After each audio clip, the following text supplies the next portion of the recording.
this, we have to go back to review the global development progress over the past few years. Over the past few decades, there are impressive development gains that have improved the life of many millions. For example, more than 1 billion people escaped extreme poverty and 2.6 billion gained access to an improved source of drinking water. Over the same period, the world has made remarkable progress in lowering the mortality rate among children under 5 years old, reducing the proportion of women who die in childbirth, and tackling the human immunodeficiency virus, malaria, and tuberculosis. Next slide, please.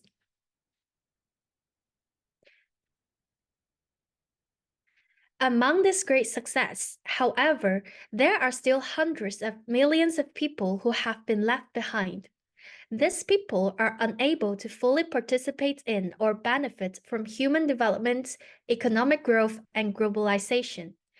These individuals who are being left behind are mostly those who are among the world's poorest and most marginalized group. Many of them face disease, deprivations, and indignities that have long been solved elsewhere.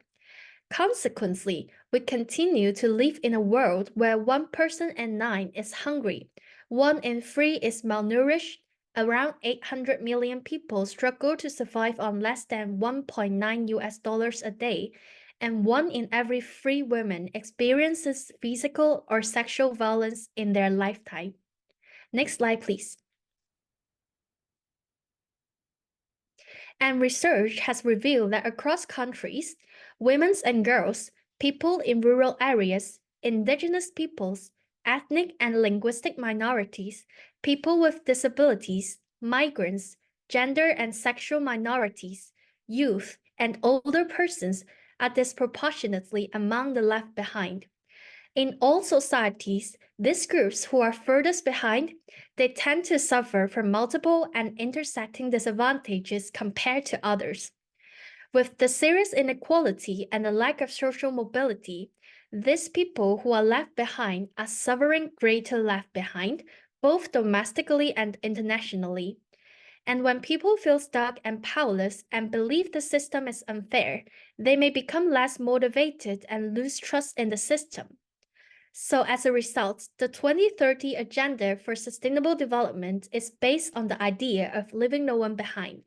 This means that all people, especially the poorest and the most marginalized, should see significant improvements in their lives. This agenda is built on 17 Sustainable Development Goals that aim to end poverty, hunger, and inequality, empower women and girls, and ensure access to essentials like clean water, healthcare, and education. This pledge to leave no one behind is a central and transformative promise of the 2030 Agenda, and it is essential for achieving all the SDGs.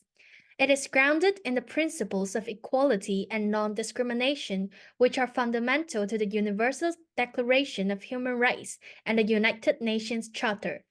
Next slide, please.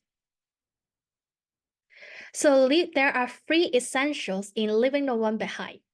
First is to end absolute poverty in all its forms. Second is to stop group-based discriminations that result in unequal outcomes for disadvantaged populations. And third is to take action to help the furthest behind first. Next slide, please. So as we know, leaving no one behind is a very challenging thing. And the success actually requires political will to undo institutionalized discrimination, to manage trade-offs, and to allocate resources to the worst off in areas that are hardest to reach. Besides, it also requires public support and demand, especially when middle classes may have just emerged from poverty and remain vulnerable. And when individuals and communities are aware of the importance of leaving no one behind and willing to advocate for policies and programs that promote equality and inclusion, it can put pressure on governments and other stakeholders to take action and allocate resources to the most vulnerable and marginalized population. Public support and demand can also help to create awareness and understanding of the importance of leaving no one behind. Next slide, please. So it's very important that we have initiatives like the Movers Program, because like by participating in initiatives like the Movers Program, individuals like you can become effective agents of change and contribute to the efforts of leaving no one behind. So first, by attending the workshop with a theme related to leaving no one behind, like what you're doing now, you are already making the first step to be aware of the importance of it. And after like having the workshop, you can be the facilitators of the mover workshop and become the advocates that promotes equality and inclusion. Through your actions, you can inspire others to recognize their potential as agents of change as well. Next slide, please. So in Movers Program, there are specific 2 hours workshops centered on leaving no one behind that is developed to empower youth like you to advance the diversity, equity, and inclusion agenda and take action in your communities to lead a more diverse, inclusive, and equitable future for all. Next slide, please. Besides developing workshops that centered on leaving no one behind, Movers also promotes the leaving no one behind agenda in various ways, including mainstreaming LNOB topics such as topics on disability inclusion, on leadership action, and on LGBTI among the general youth, and also working directly with the LNOB group. For example, the Movers community has collaborated with Special Olympics, which is one of our panelists later, for the Mover Summits and on curriculum adaptation, as well as collaborated with the transgender community in Bangladesh. All this shows that Movers workshop in promoting leaving no one behind. Next slide, please.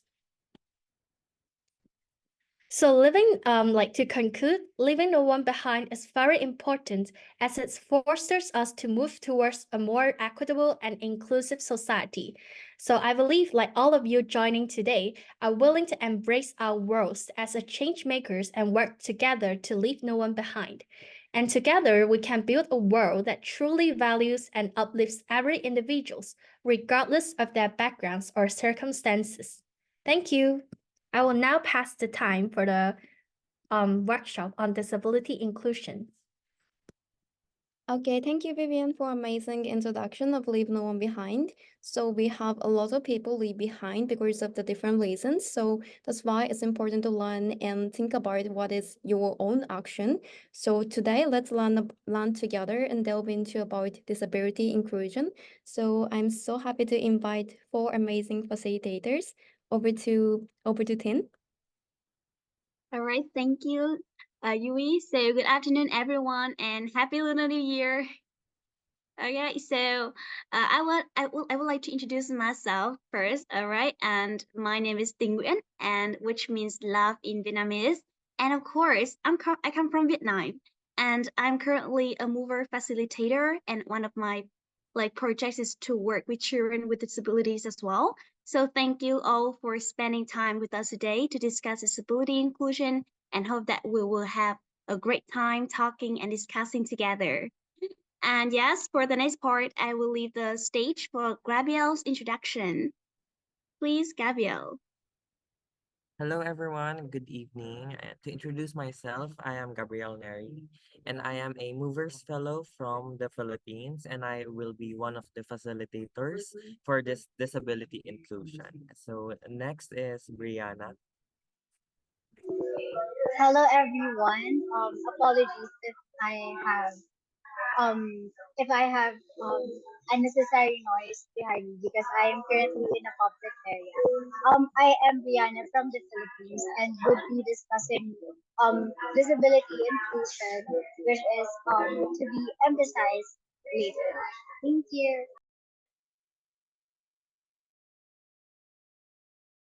And the last part is for Ning, please.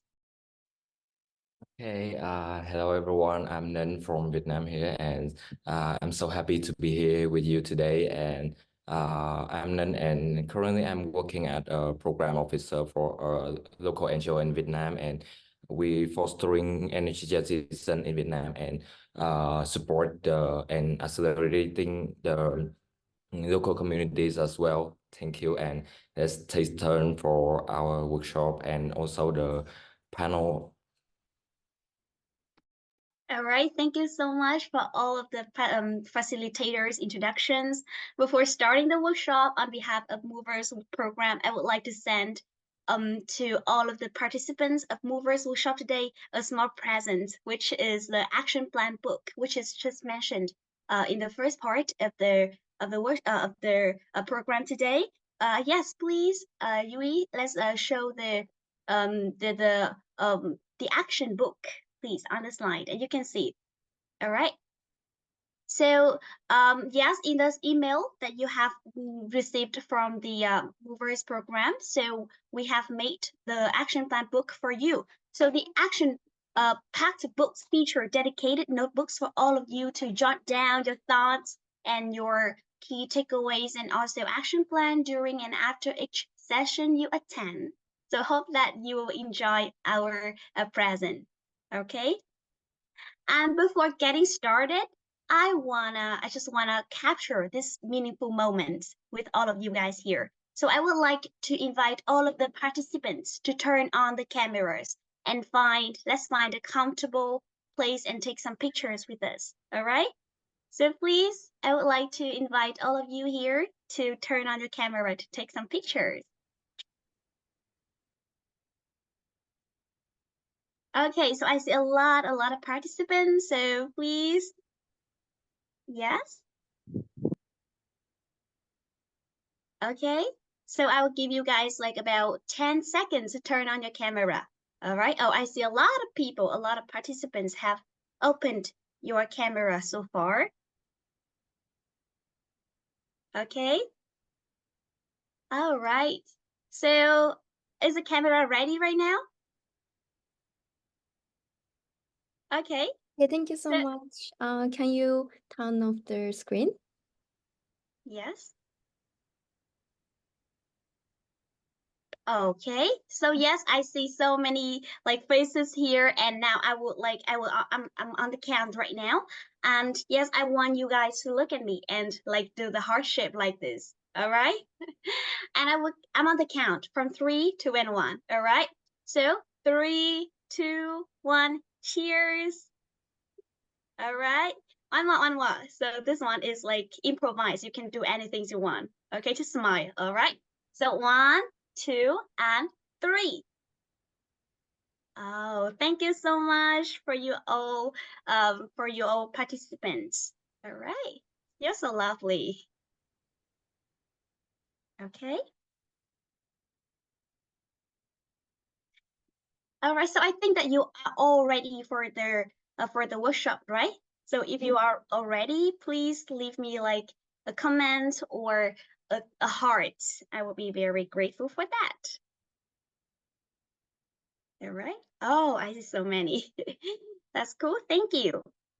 All right. So I want you, yes, can you share the slide? All right. Sorry.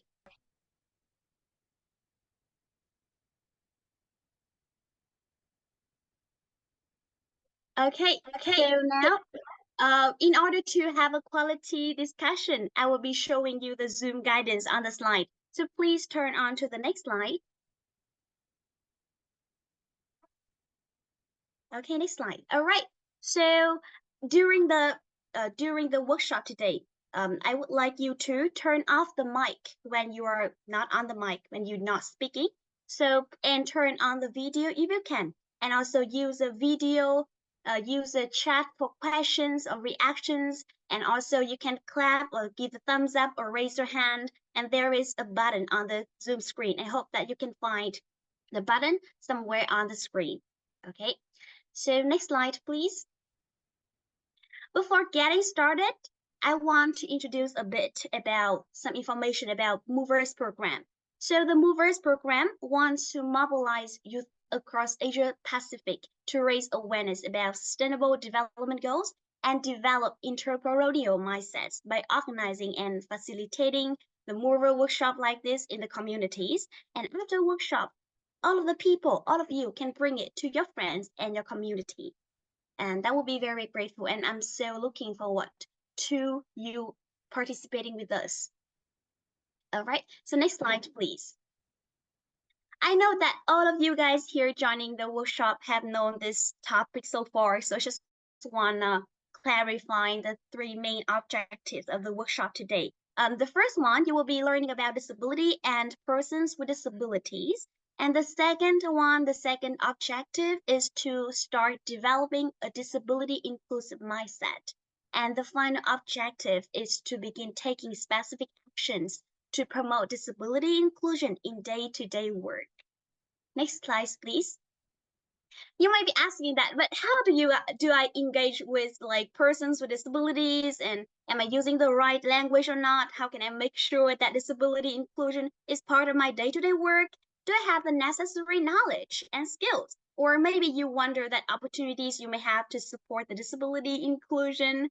So in this module, you will learn basic concepts of disability inclusion and some practical ways you can support the equal participation of the persons with disabilities, and both in programming and also internal operations as well.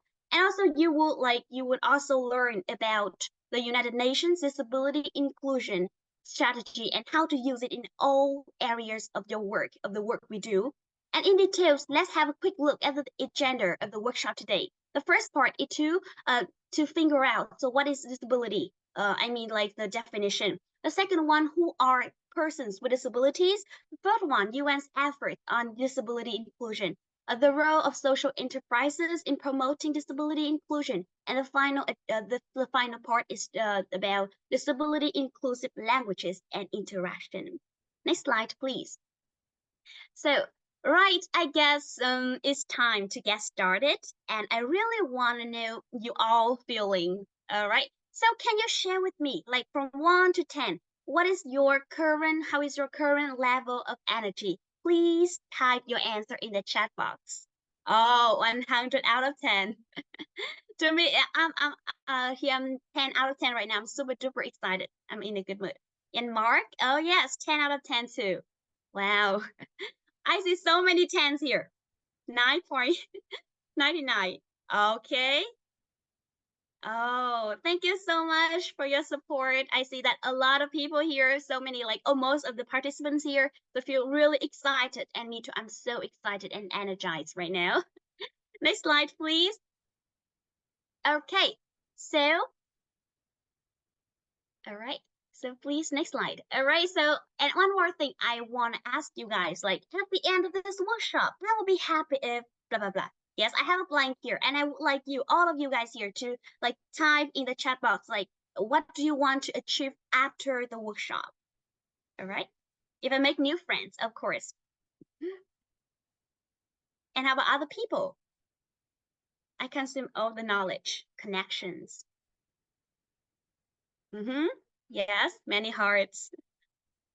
Knowledge, meet new people. Wow, I see like most of the answer is about networkings, about friends, and about knowledge and support, connection, knowledge. Okay, thank you so much, you guys, for all of your energy and all of your support. And I hope that this workshop will meet your expectation, and I will try to do my best. All right. So next slide, please. All right, thank you so much, you guys, for sharing with us how you feel and being with us today. And now let's explain some rules first, so that we can create the most, favorable atmosphere for the workshop, since this workshop will be very, very interactive, and I count on everyone's participation. And okay, so here are 5 rules. So first one, please listen with attention and share with intention.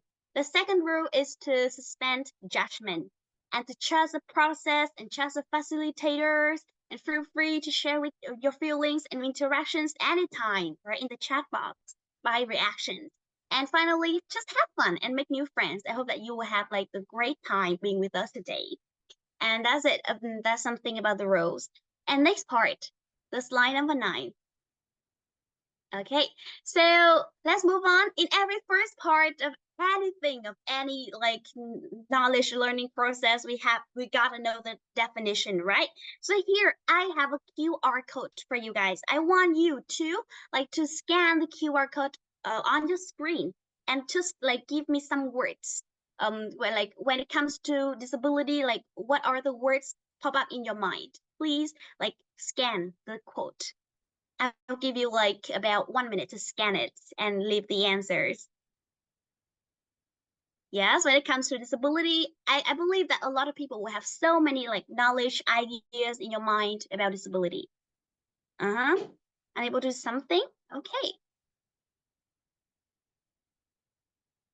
I see something on the chat box, and it would be better if you can, scan the QR code. No power? Okay.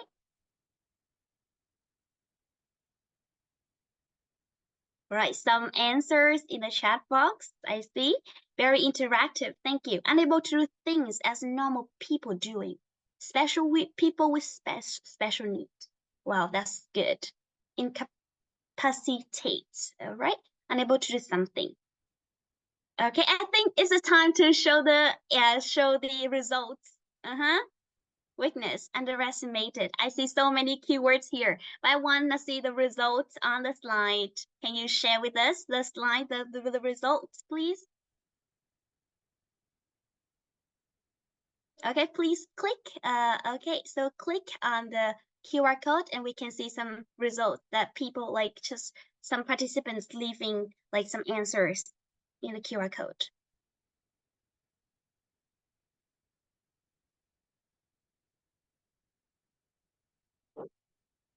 Wow, we have just like so many different ideas about it, right? Cognitive sensory, very good, Crockett. Underestimated, deficiency, inconvenient, weakness, not independent, disability, exclusion, less locomotion, disadvantaged, difficult to do certain things, right? Weak, inconfident. Wow, many answers are left here. I see. Thank you so much for you guys joining. All right. So let's get back to the slide, please. Oh, thank you so much for starting the workshop with such a positive energy, and thank to you all, to our movers for your active participation. I have received your definition about disability. Many keywords have been received. But how do scientists talk about it? Actually, in fact, it is a fact that up to now, back to the slide, back that slide. It is a fact that up to now, there has been a lot of controversy surrounding the true definition of disability. Like one of the examples is a difference in the definitions given by like the WHO, DPI, Disabled Peoples International, and more parties. The controversy revolves around like the criteria of disability and the distinction between the definitions of impairment and disability and so on. So many things are being argued so far. But in addition, the definition of disability is also seen from many different aspects in terms of the various models. But within the framework of the workshop today, I will try my best to get you to understand the disability in the clearest way. Next slide, please. As we can see on the slide right now, there are so many different types of impairments like cerebral palsy, anthroposis, short stature, amputation, intellectual impairment, leg discrepancy, vision impairment, deafness, hypotonia, anthetosis, ataxia, limb deficiency, so many things you can see. So, and these impairments can lead to different types of disabilities. Like some people are confused between the like impairments and disabilities. Some impaired people are disabled, but some are not.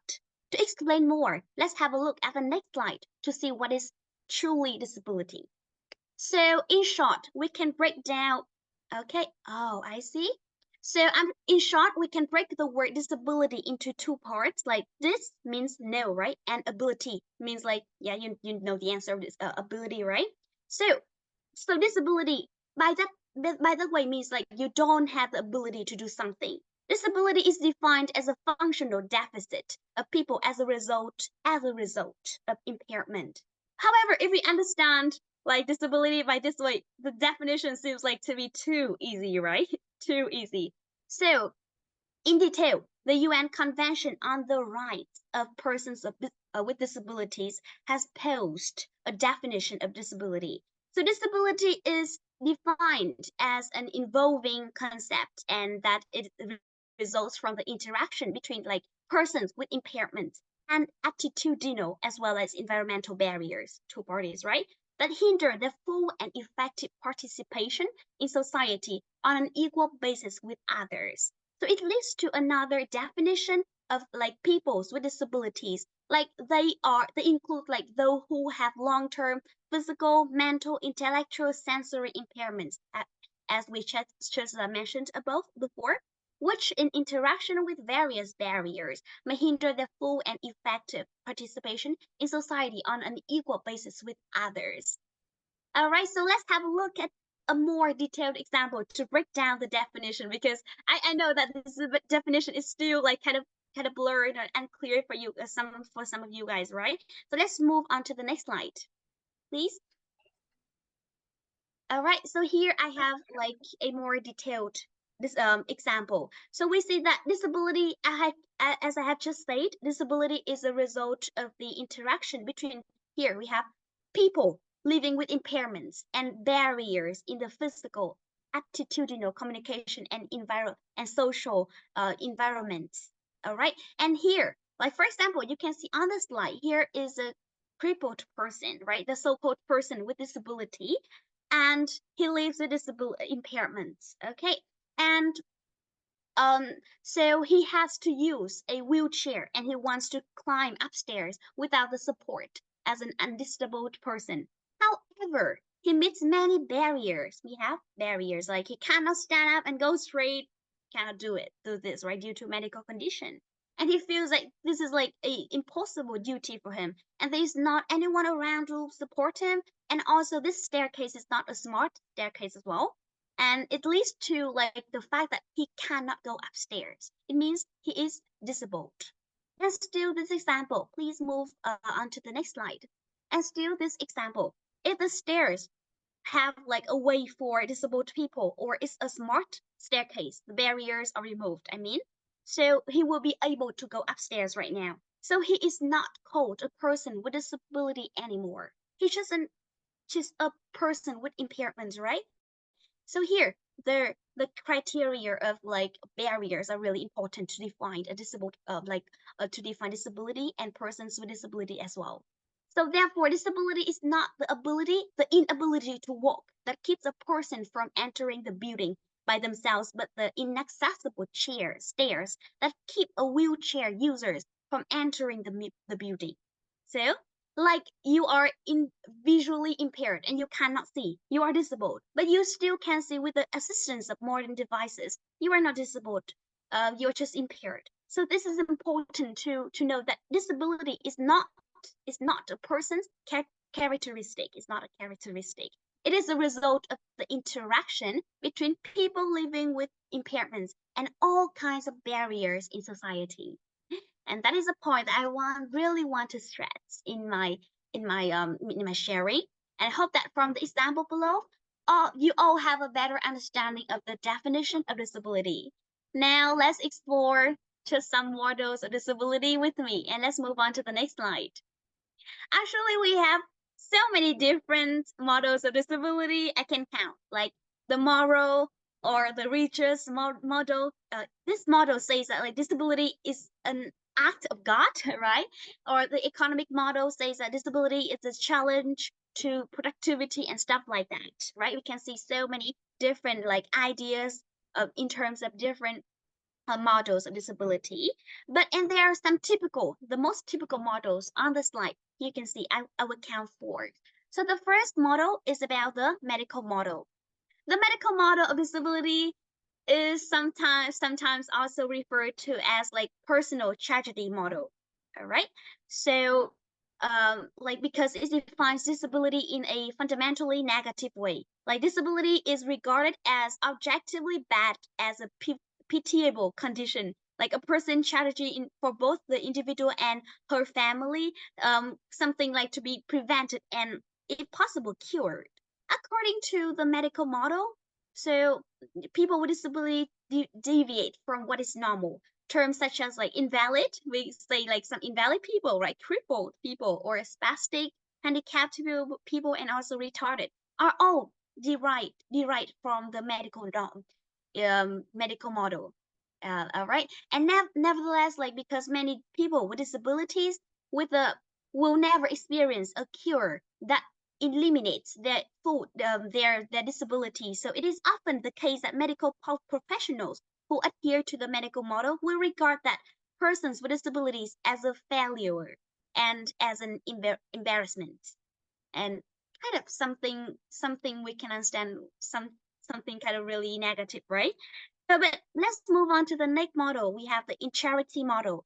We perceive that like persons with disabilities as vulnerable and passive objects deserving of charity or welfare so they can live fulfilling lives. Like why at the first glance, this may not seem negative, but however, viewing persons with disabilities this way fails to recognize their views as important and diminishes their independence and autonomy, right? And the model is often seen as like depicting people with disabilities as helpless, depressed, and dependent on other people for care, for protection, contributing to their like preservation of harmful stereotypes and misconceptions about people with disability. We can see like in normal days, like a lot of people views like, oh, you are disabled, so you always need help. You have to be helped by other people to live. And yeah, that's something people would think about disability misconception, and we can understand this something a part of the charity model. And the next one, the social model, says that people are disabled by barriers in society, not by their impairment or difference. Disability is socially constructed. And this is kind of something like really similar to the definition that we have just mentioned about, right? And the final one, the human rights model, declares that all humans have the same rights. And I believe that human rights model is like model that all of us should absorb to talk about people's for like talk about persons with disabilities. And to understand more about this model, please move on to the next slide. So, all right, next slide, please. Okay, thank you. So, I'm back. All right, thank you. So the human rights model shifts the focus away from the individual's impairments and toward the barriers and societal factors that prevent persons with disabilities from fully participating in society. Like it emphasizes that disability is not the individual and the environmental, environment that they live in. By adopting this model, societies can work towards creating a more inclusive and equal environment for persons with disabilities, enabling them to participate fully in all aspects of life. And but how? Let's look at the slide. You can see this model sees disability like as the rights holders, and this model treats disability like the enforced laws to promote disability inclusion in all social aspects from school, family, community, and work. And they apply policies to raise awareness as well. And all states and all ministries and society is the duty bearer for disability issues. And in short, we can see that we have so many models that explain disability. But each model will understand the definition of disability in different social contexts. And so we need to combine these models to give it the most general perspective. And before consciously or subconsciously, we would think of disability in three models we went through before, like medical, charity, and social models. However, viewing disability from a human rights model is the optimal attitude, as I have just mentioned above. So I hope that you can have like more perspectives about disability and find for you the most the most favorable thing, the most beneficial thing for you to follow, to adhere to about disability. And the next slide. Okay, so to see how optimal the human rights model is in comparison with three other models, I have a discussion question for all of you. So what is the major difference between like human rights model and three other models? And please leave your answer in the chat box.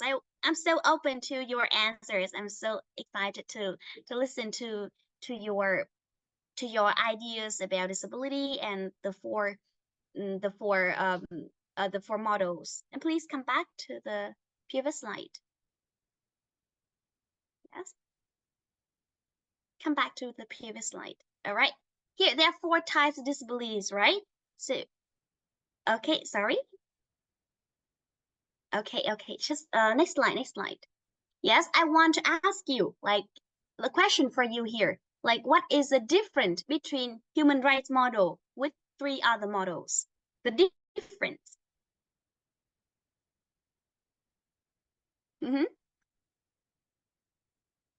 Okay, so I see some comments here. Okay, I think human rights model improvise all other models. I think it's a good one. Everyone is treated equally. Very nice. My take on 3 models, the human rights, they are treating as an equal. That's cool. Thank you, what I can. Thank you, 𝒂𝒊𝒏, Jadun. I'm not sure I can call you your names right. I will try my best. So sorry if I make something wrong.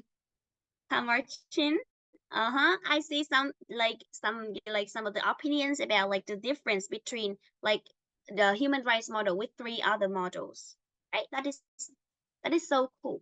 Thank you so much. So maybe the last thing that I want to share with you guys about this human rights model is about the focus on the rights. As I see, yes, in the comment, yeah, there is more agency can be found in the human rights model. That's cool. So human rights models emphasizes that all individuals, including those with disabilities, inherently possesses the same fundamental rights. And it underscores the need to eliminate discrimination, promote inclusion, and ensure equal access to opportunities in various aspects of life. All right, since we can see the social model just concentrates on societal barriers as a primary cause of disability and advocating for the removal of these barriers to facilitate full participation in inclusion, right? So yes, we can see the difference here. And also the difference we can see in the empowerment and the dependency. Because human rights model empowers individuals with disabilities by recognizing their autonomy, right, agency, and capacity to exercise their rights. And that is all about the things I want to share with you for my part, and hope that you will enjoy it and have something, to have something good to bring with you after this workshop. And for the next part, I would like to give my stage for Gabriel for the next part. Thank you. Thank you so much, team, for that very information-filled talk. I surely learned a lot, the models of disability and the like. But yeah, I think we should go to the next slide. Next slide, please. There. So to add up to what team said a while ago, no, the previous there. So the persons with disabilities are subjects with rights. They are not objects of charity or of medical treatment or of social protection. Indeed, they are subjects with rights. They are capable of claiming those rights, and they are able to make decisions of their own lives based on their free and informed consent and be active members of the society. And it is also written in the United Nations Convention on the Rights of Persons with Disabilities, or the UNCRPD. If you have time, you might want to look it in the internet. And it is signed last to 2007. And it is like a very game changer in how we view disability. Before, people with disabilities were often seen as unable people, or unable to be a part of the society that we live in. But now things are very different from what we looked before. The UNCRPD says that, hey, let us recognize and appreciate the skills of people with disabilities. And instead of making them adjust to what's already here in our society, it is about changing our society to make sure that everyone can take part, or everyone can feel that they are welcomed, or they can feel that they are belonged in the environment. And it is like saying that let's celebrate our differences and make sure that everyone feels welcome. And also, this document highlights that it is not about making everyone the same. Instead, it is about making our communities open and accepting. So everyone, no matter what their disabilities are, can join in and be valued. In simpler terms, the UNCRPD is all about making a world a more inclusive and fair place for everyone. So that is about the UNCRPD. If you wish to know more about that document, feel free to search it on the internet. So next slide, please. Uh, next sl- next slide. Okay. So um for you guys, what are the four types of disabilities? I haven't told you about that yet, but let me know your thoughts. Do you know some types of disabilities here on our community? So if you know some, please drop it on the Zoom chat box. I'd be more than willing to read that. If you know something, please drop it. But if not, it's fine. We'll discuss it more on the next slides. So yeah. Oh, Ahmad says learning disabilities, okay. Physical, okay. Tilakaram, I'm so sorry if I pronounce your name wrong. I think he mentioned the disabilities, the four types of disabilities. Mark Devon said intellectual, Baktower, blind, lame, armless, Rifat, behavioral. There are so many types of disabilities that we know of. But yeah, I'll discuss the four types of disabilities to you one by one. So thank you so much for answering and for dropping your answers in the Zoom chat box. And let us now proceed to the next slide, please. There. Thank you so much for those who answered. So these are the four types of disabilities. I think one of the participants already dropped it in the Zoom chat box. That's very nice to know. So the first type of disability is a physical disability. It comprises the upper or lower limbs disability, manual dexterity, and the organs coordination disability. So let us break down physical disability in simpler terms for you to understand, for us to understand. Imagine physical ability as a situation when a person's body doesn't work the same way as the others. It's like you are different, but in a special way. And it could be because of an injury. You might experience an injury due to an accident or somewhat unpredictable or inevitable. Next is a medical condition or something that you are born with. If you are inborn with a disability, that is physical, that is the physical disability. Now, think of daily activities like walking, simple activities, walking or grabbing something, grabbing things, or moving around. For someone with a physical disability, these things might be a bit tricky. It might be a bit difficult, so they need extra help from someone. It's like imagine that we are playing a video game, but we have a different control. We have a different set of controls. It's like that. You can still play, but you might need some adjustments, or there are some adjustments from your end in order to do that certain thing or object. So physical disabilities can vary a lot. Some people might use wheelchairs to get around. Some might use artificial hands, artificial feet. Others might have special equipment, and some might need assistance from others. But here's the cool part, everyone.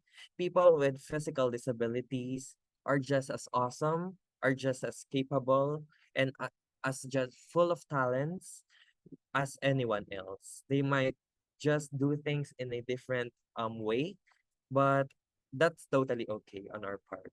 So that is the physical disability. Next, the type of disability is the sensory disability. It is the vision or hearing disabilities. So sensory disabilities involve difficulties with the senses, such as the sight when it comes to our eyes, hearing when it comes to our ears, or touch when it comes to our hands or on our skin. For instance, someone might face challenges in seeing or hearing. Individuals with sensory disabilities often employ various tools or techniques to navigate daily life. Like they need some assistive tools like an ear plugging tool, if you if you are familiar with that one. And despite these differences, it is very crucial to recognize that they possess unique skills and capabilities too, um, contributing their perspectives to the rich tapestry of human experience, and embracing and understanding these differences fosters a more inclusive and diverse society where every one of us can thrive in our own different ways.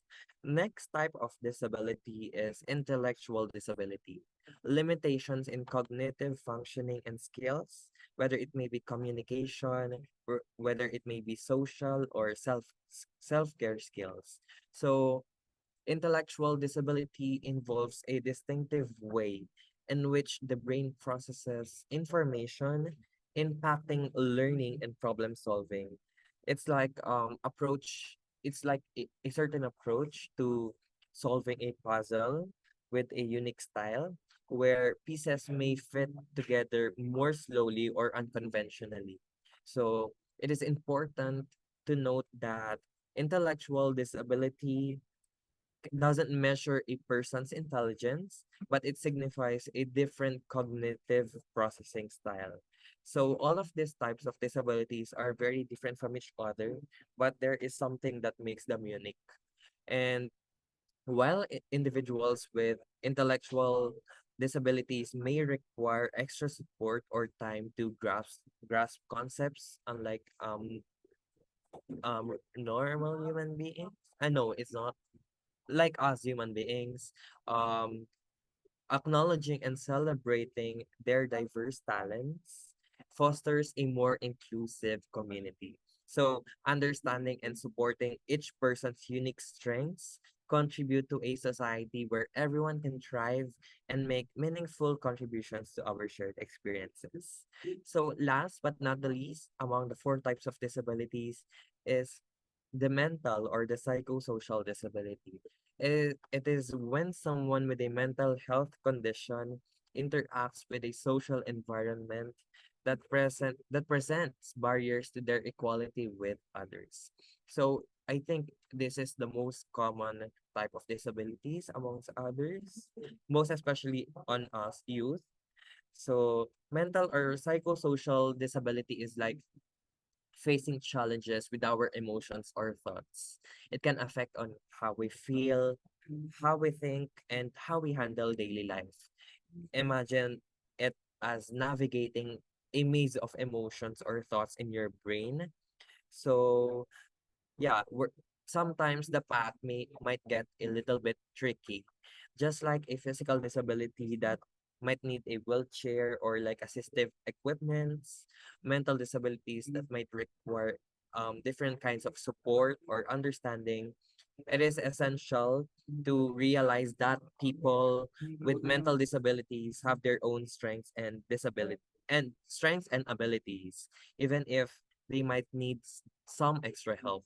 By embracing and supporting individuals with mental disabilities, whether it may be physical, sensory, intellectual, or mental, we can create a more compassionate and inclusive community where everyone's well-being is valued. So those are the four types of disabilities. I hope you can differentiate or distinguish it one on within each other. So next slide, please. Okay. But let us all take note that some of the disabilities are invisible. Invisible disabilities are not immediately apparent, and it refers to symptoms such as pain, fatigue, dizziness, cognitive dysfunctions, brain injuries, learning differences, and mental health disorders, as well as hearing and vision impairments. So it is also called hidden or non-visible disabilities. Um, This includes symptoms like pain, fatigue, and dizziness, just like what I've mentioned a while ago. And more importantly, this disability can't be solely determined by the use of assistive devices, as many individuals with severe disabilities may not rely on such equipment. So, next slide, please. So, disability and different conditions. It is also important to note that a person with disabilities may be regarded as a person with a disability in one society or setting, but not in another. It depends on the role that the person is assumed to take in his or her community. Simply put, how people see disability can vary depending on where you are and the situation. The actual challenges someone with a disability faces are influenced by things like technology, as we are facing nowadays. We are facing with advancing technology, support, services, and other cultural aspects. For instance, it is not the fact that someone can't walk that stops them from getting into a building on their own. It's the problem of inaccessible stairs that hinders a person from using a wheelchair, from entering that building independently.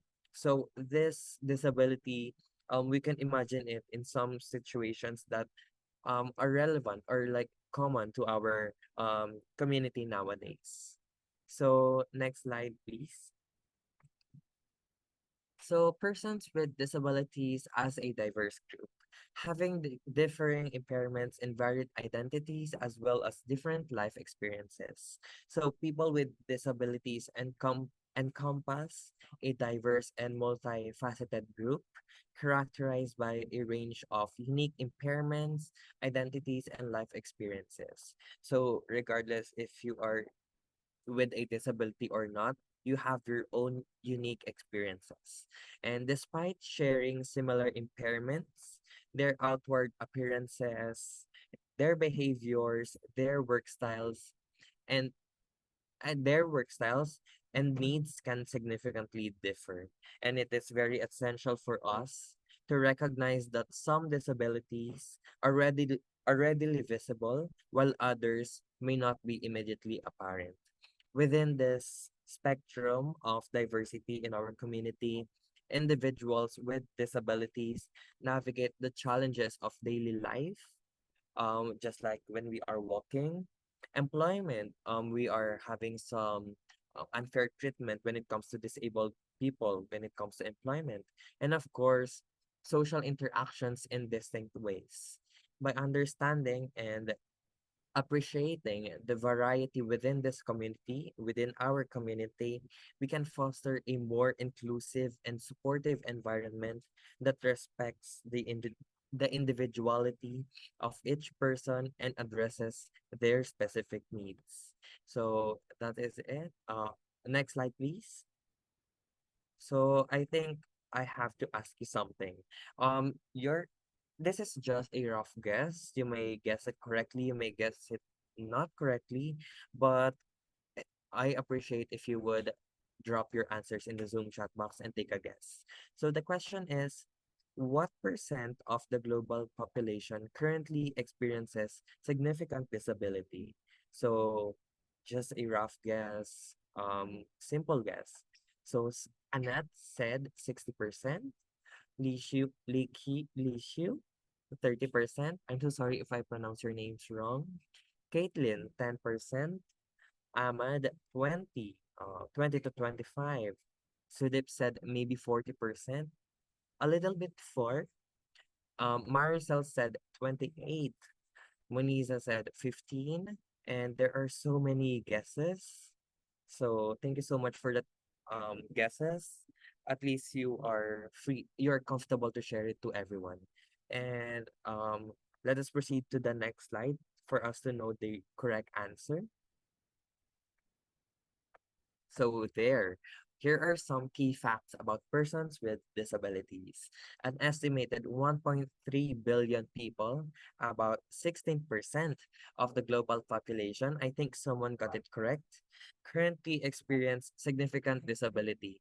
And let us all take note that this number is increasing due in part to aging populations, war and conflict, natural disasters, and forced displacement.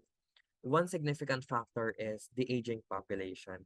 As people live longer, the likelihood of developing health conditions or impairments that can lead to disabilities also increases. Next key aspect is the rise in chronic health conditions. Conditions such as um, common conditions such as diabetes, heart diseases, and respiratory disorders are becoming very common globally.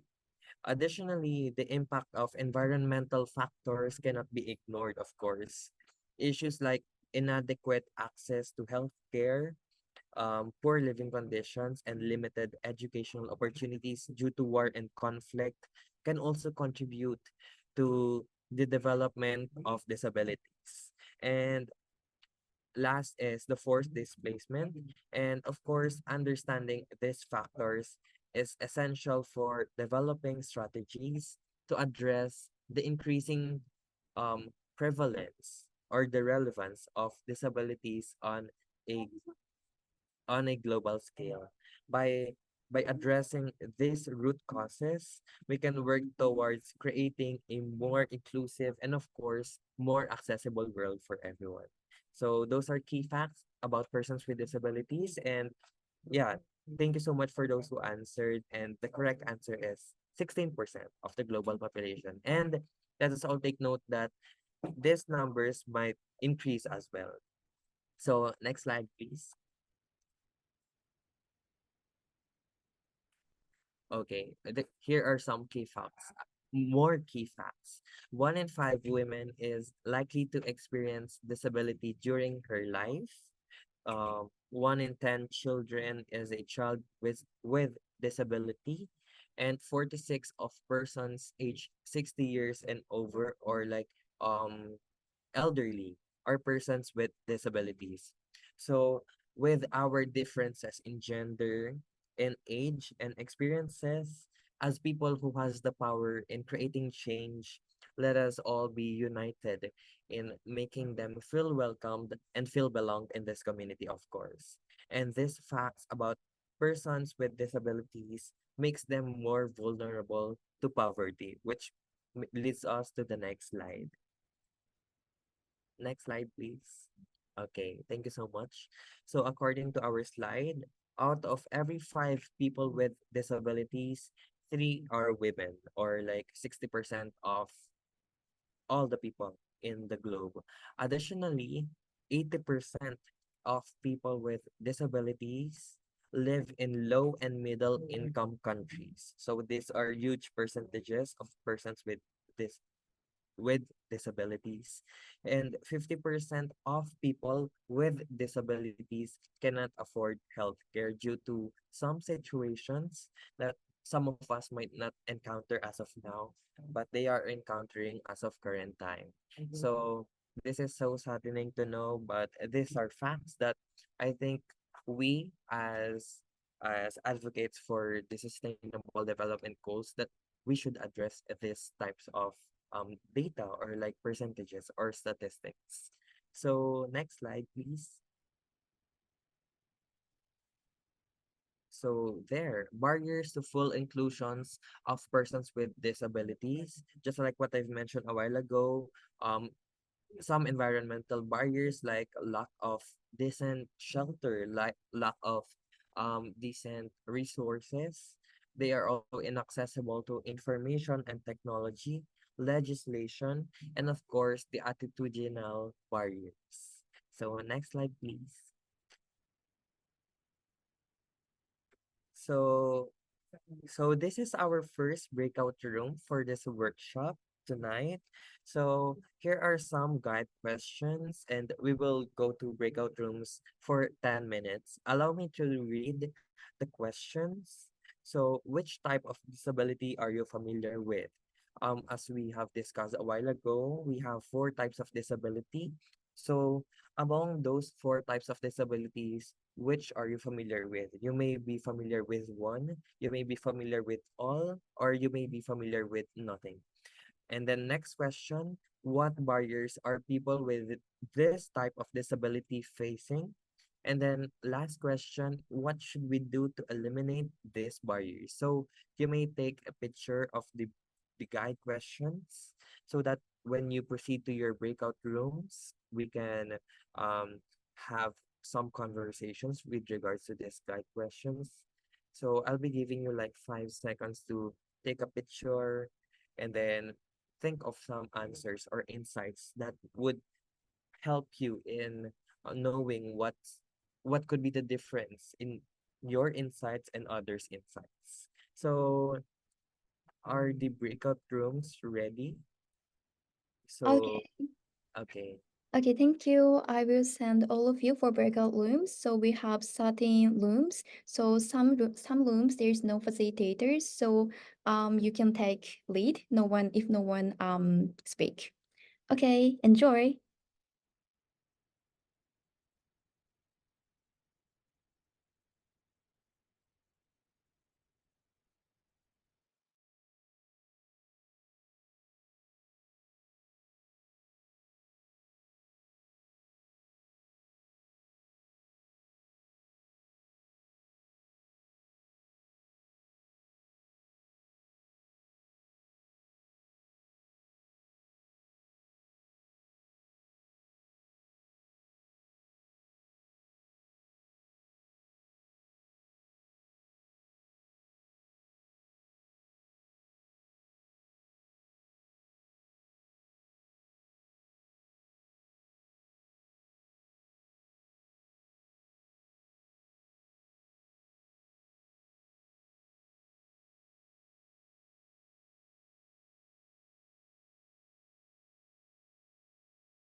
Hi. So, hello.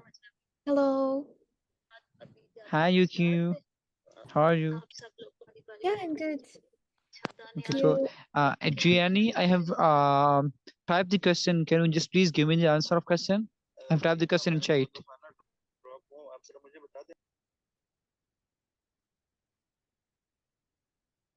Let me tell you my answer, okay? Okay. Can you tell my answers?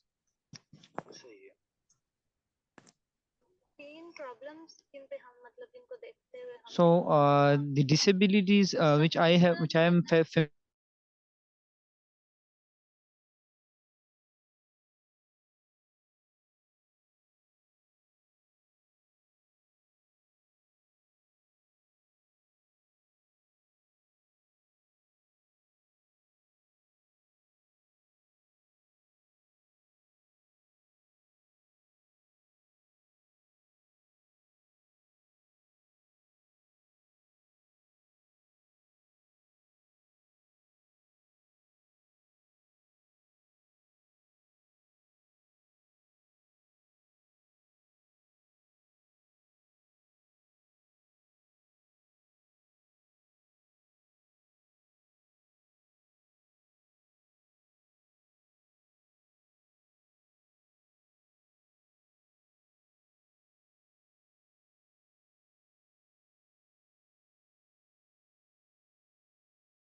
Hello, everyone.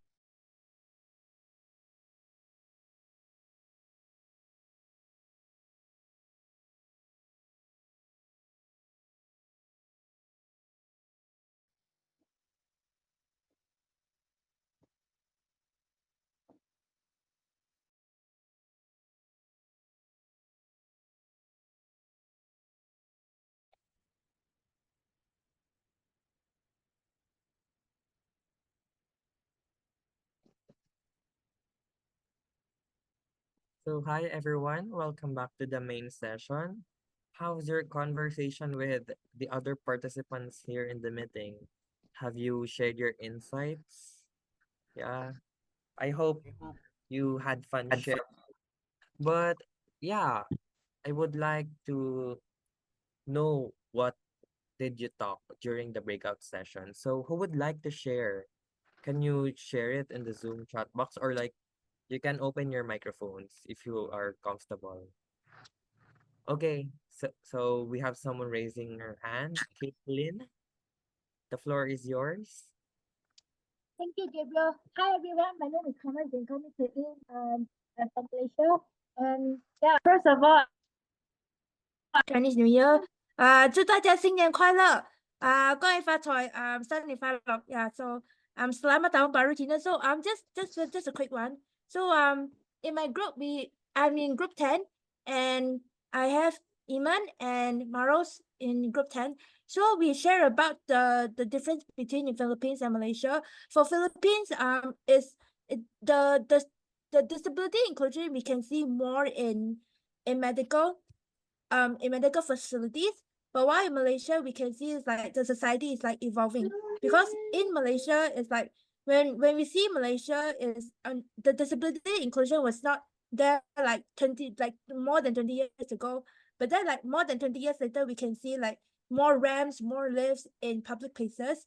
And while in the Philippines, it's more focused on the medical side. But I think what we can do as young individuals from anywhere is we can always take the first step even before we are ready to educate anyone from about the disability inclusion in everywhere. Because I think no matter no matter we have disabilities or not, we all have the duty and role to educate everyone. So I pass back my time to Gabriel to pass on the other people. Thank you. Thank you so much, Caitlin, for that very informative insights for your group. And thank you so much for being comfortable to sharing it with everyone.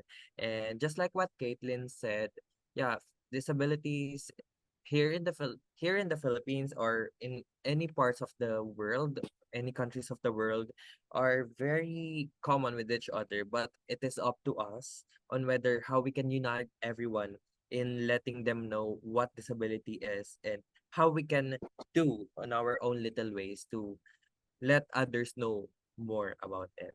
So yeah, thank you so much, Caitlin. And then may I ask Marius to turn turn on your microphone?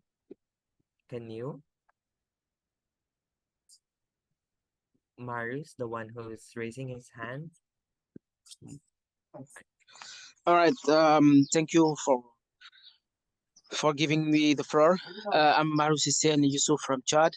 I'm also the general manager of Youth Volunteers Chat Act for SDGs Association. And right now we are working to fight against climate change and also work on sustainability in Chad. So I really appreciate what you guys have been doing, and all of the speakers told us many things very important about sustainability, and we not everything they said.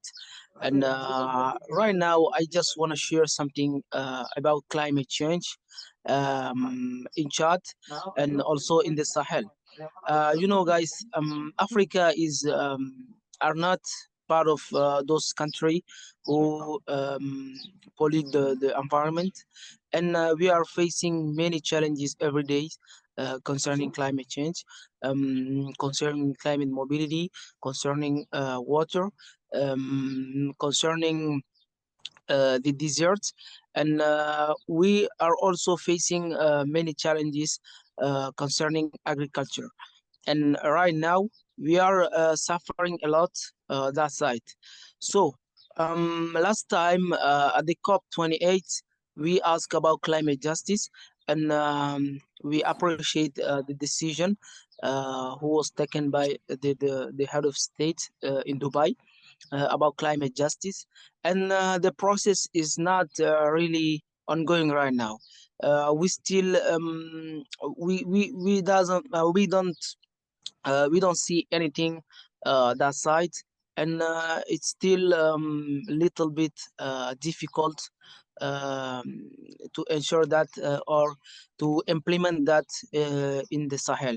So let's guys organize another meeting about climate justice to talk about climate justice. It is really an important topic, and it is a reality in the Sahel and in my country, Chad.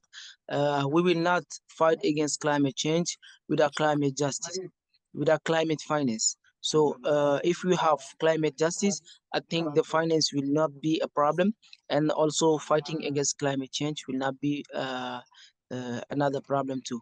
So this is what I want to share with you today, guys. So thank you again, and we will see and talk more about many things. Thank you. Yes, thank you so much, Marius, for that very information-filled insight. So we've learned a lot from tonight's workshop. I think since it's night here in the Philippines, we have learned so much about disabilities, but yeah, there are so many sessions about climate change and climate justice in the future. So if you would like to join, just stay tuned on the Facebook page or social media pages of the movers. So yeah, due to time constraints, we can only entertain one more. Please, Gabriel, can you share the social media links, please? Okay, sure. I'll drop it later in the Zoom chat box. Thank you so much. So yeah, last, I'm so sorry for those who raised their hands, but yeah, we can only entertain one last. And yeah, that last one is Aruj Fatima. Hi, the floor is yours. Hi, everybody. So me, Verda, and Joshua, we had a group and we were just talking about the disabilities and all.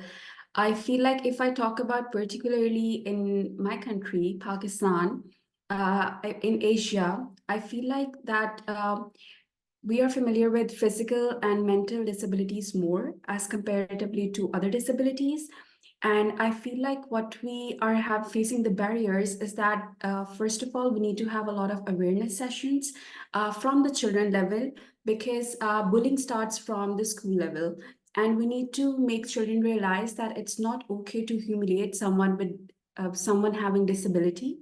So awareness sessions should be done. And I feel like that addressing these barriers requires efforts from both the government, civil society, and from the private sector as well, because we need to speak on disability rights, so that it will just improve the accessibility as well. And we need to make sure that they're getting equal opportunities, just as the other people, able persons are, because they're disabled, that means they're differently abled, and we should not bully them. So awareness should be done, and a lot of proper infrastructure, ramps, elevators, according to them. There should be, like, proper policy should be designed for them, so that they should feel themselves as a part of the society.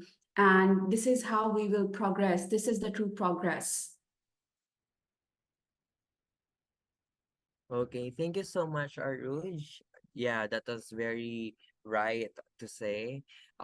Without the cooperation and without everyone's help, we couldn't achieve a world wherein everyone would know about not only just disabilities, but all the sustainable development goals, and for us to do our own little ways so that the world can be as peaceful as thought it could be. So thank you so much for those who um talked and shared their insights on their respective group mates.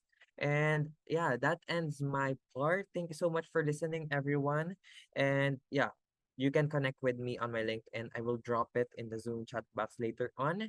And my LinkedIn and the Movers Program LinkedIn as well. So thank you so much, everyone. And I'm um, Brianna, and I'm calling Brianna to take the floor. Thank you so much. Hello, hello everyone. Thank you for that wonderful discussion, Gab. Now, um, can we proceed to the next slide, please? There you go. Now, with the prior discussions before this slide as the context, the question lies on what should we do as we move forward to this matter.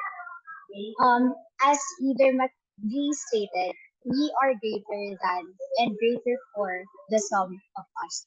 And this greatness can only be attained when there is inclusivity in every aspect of the society, which is where universal design and accessibility comes into picture, which shall allow our society to face the barriers in physical environments, devices, and technology to be addressed. This is like what is presented in the image in the slide. An individual is unable to access a building due to the stairs. However, on the right, which is the image on your right side of the screen, with ramp, he's able to enter with ease. Now for the next slide, please. Yeah. For this slide, two pictures of stairs are shown. Now, evidently, the one on the right makes it more inclusive than the other one, as this includes a ramp for those that may need it. Now, for the next slide. There you go. This slide shows two pictures again, and at this point, I'd like to ask people in this meeting if they can tell me what makes these buttons inclusive. Can you?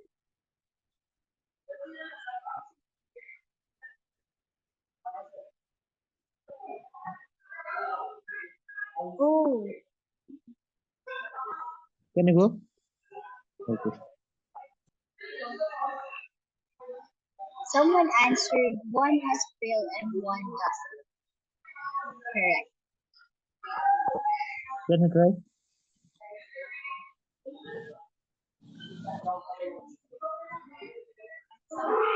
While we are waiting for, yes, someone raised their hand. Yes, so there is a like what do you call that? If you look at the left side picture, there is nothing in the like in the number like nothing to fill that. But in the right side picture, there is dot which blind people can fill and like press which floor they want to go, like that dot will I guess represent first floor, second floor, third floor. So that is the quite differences between those two. Yeah, thank you. There you go. Thank you for that wonderful answer, and for Caitlin for also participating in the chat box. So actually the answers are correct. In this image, an individual is able to go at where he or she would like to go because of the braille system that is imparted in the elevator. So in this case, universal design comes into picture. So universal design is about designing things right from the start so they can be used comfortably and effectively by everyone.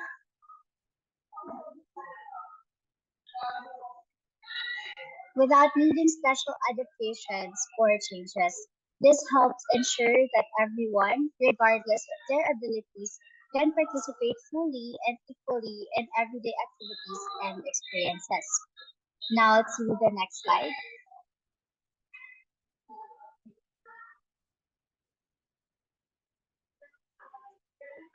Yes.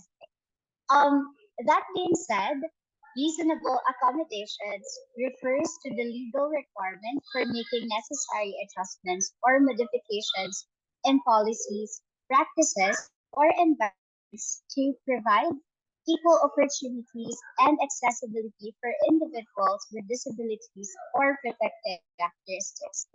So, in simpler terms, it means making fair and practical changes to ensure that people with disabilities or specific needs can participate, access services, and function effectively in various aspects of life, such as education, employment, or public spaces. Now, for the next slide. There. Accessibility should not only be limited to the environmental context, which is right, but it should also be mainstream in digital domains and platforms known as digital accessibility. Now, this refers to the process of making sure all digital products, such as websites, ebooks, videos, audio materials, are accessible to all users regardless of anything. Now, to maintain digital accessibility, design and technology is used to remove any potential barriers from the user when they access the digital product. The two hands with OK sign equate with sign language. The infinity rainbow means neurodivergent disabilities. Meanwhile, the person with a cane depicts those that are visually impaired individual, while the top left silhouette there symbolizes psychosocial disabilities. Now, for instance, these logos signify digital accessibility, and some person with disabilities use assistive technology in their daily activities. Now, some examples are presented in the screen, such as screen readers, voice recognition software, braille terminals, assistive listening devices, and closed captions. Now, for the next slide.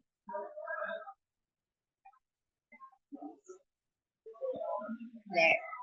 For this slide, the inclusivity itself is now evident as it was shared earlier from the discussion and the discussion of the people prior to my talk. So it is evident. However, the most difficult barrier to overcome is the stereotypes surrounding persons with disabilities. In reality, we usually have unconscious biases, which in turn affects our usage of language and mindset towards persons with disabilities. We tend to think that having a disability is a negative thing and that those who live with it must be brave and be optimistic in this world. Many of us see persons with disabilities as our inspiration. But for on the next slide, but how do persons with disabilities perceive this matter? This slide features Stella Young, a comedian, writer, journalist, and a disability activist who believe in reshaping the way society views people with disabilities. On her TEDx Sydney talk, she stated, "I am not your inspiration. Thank you very much." Her speech highlights living in a world where disability is not the exception but the norm. For the next slide, leading us to look at disability from a new perspective and to impart on ourselves that persons with disabilities want to be treated as everyone else's are. The disabilities lies on their bodies, as Stella Young mentioned in her speech, but in the society which makes persons with disabilities as an object for inspiration for the benefit of those that are non-disabled. Now, I'd like to emphasize the TED Talk of Stella Young on correct. Wow, this is actually a touching statement from Caitlin Shin. Thank you so much for sharing this. Onto the next slide, please. Now, we often ignore neurodiversity when talking about disability. Neurodiversity refers to the idea that all humans have diverse cognitive profiles, neurological abilities, and strengths and weaknesses, which should be recognized and respected. Neurominorities are on a spectrum of cognitive functioning who think differently and perceive the world in different ways, often due to conditions such as autism, attention deficit hyperactivity disorder or ADHD, dyspraxia, dyscalculia, Tourette syndrome, and other neurological differences. So businesses are increasingly recognizing that neurominorities can bring much needed talent and skills to workplaces if reasonable adjustments are made to enable their full professional potential. On to the next slide.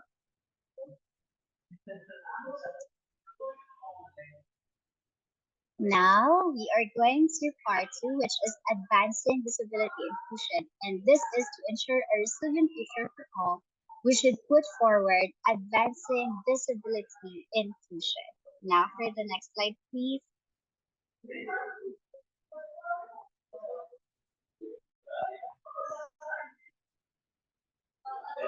Now for this slide, I believe CRPD is mentioned on the slides prior to this, but UNCRPD stands for United Nations Convention on the Rights of Persons with Disabilities.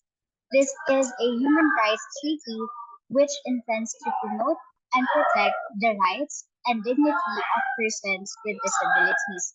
This is a result of continuous efforts by the disability movement to change attitudes and approaches to persons with disabilities, shifting it from a charity-oriented and medical-based model to one based on human rights, just like what Ting mentioned earlier. This was adopted.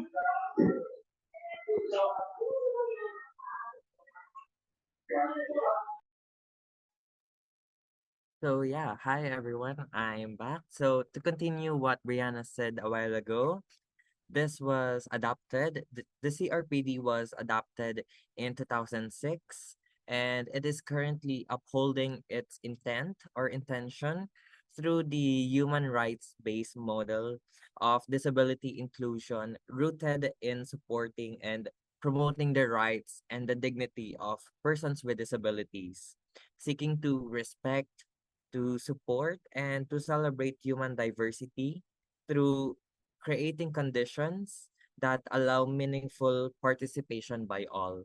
So today, it has more than 180 member states and is continuing to be upheld as an important framework championing the dignity of persons with disability. So this CRPD is a testament about persons with disabilities for them to live their lives more confidently and more conveniently. So next slide, please. So here are some guiding principles. We have 8 guiding principles of the CRPD serving as the roadmap for creating a world where diversity is celebrated. Applying this promotes inclusivity, advocates for e- advocates for equal opportunities, and respect that the inherent dignity of persons with disabilities. First, we have the respect for inherent dignity and individual autonomy. Next is non-discrimination.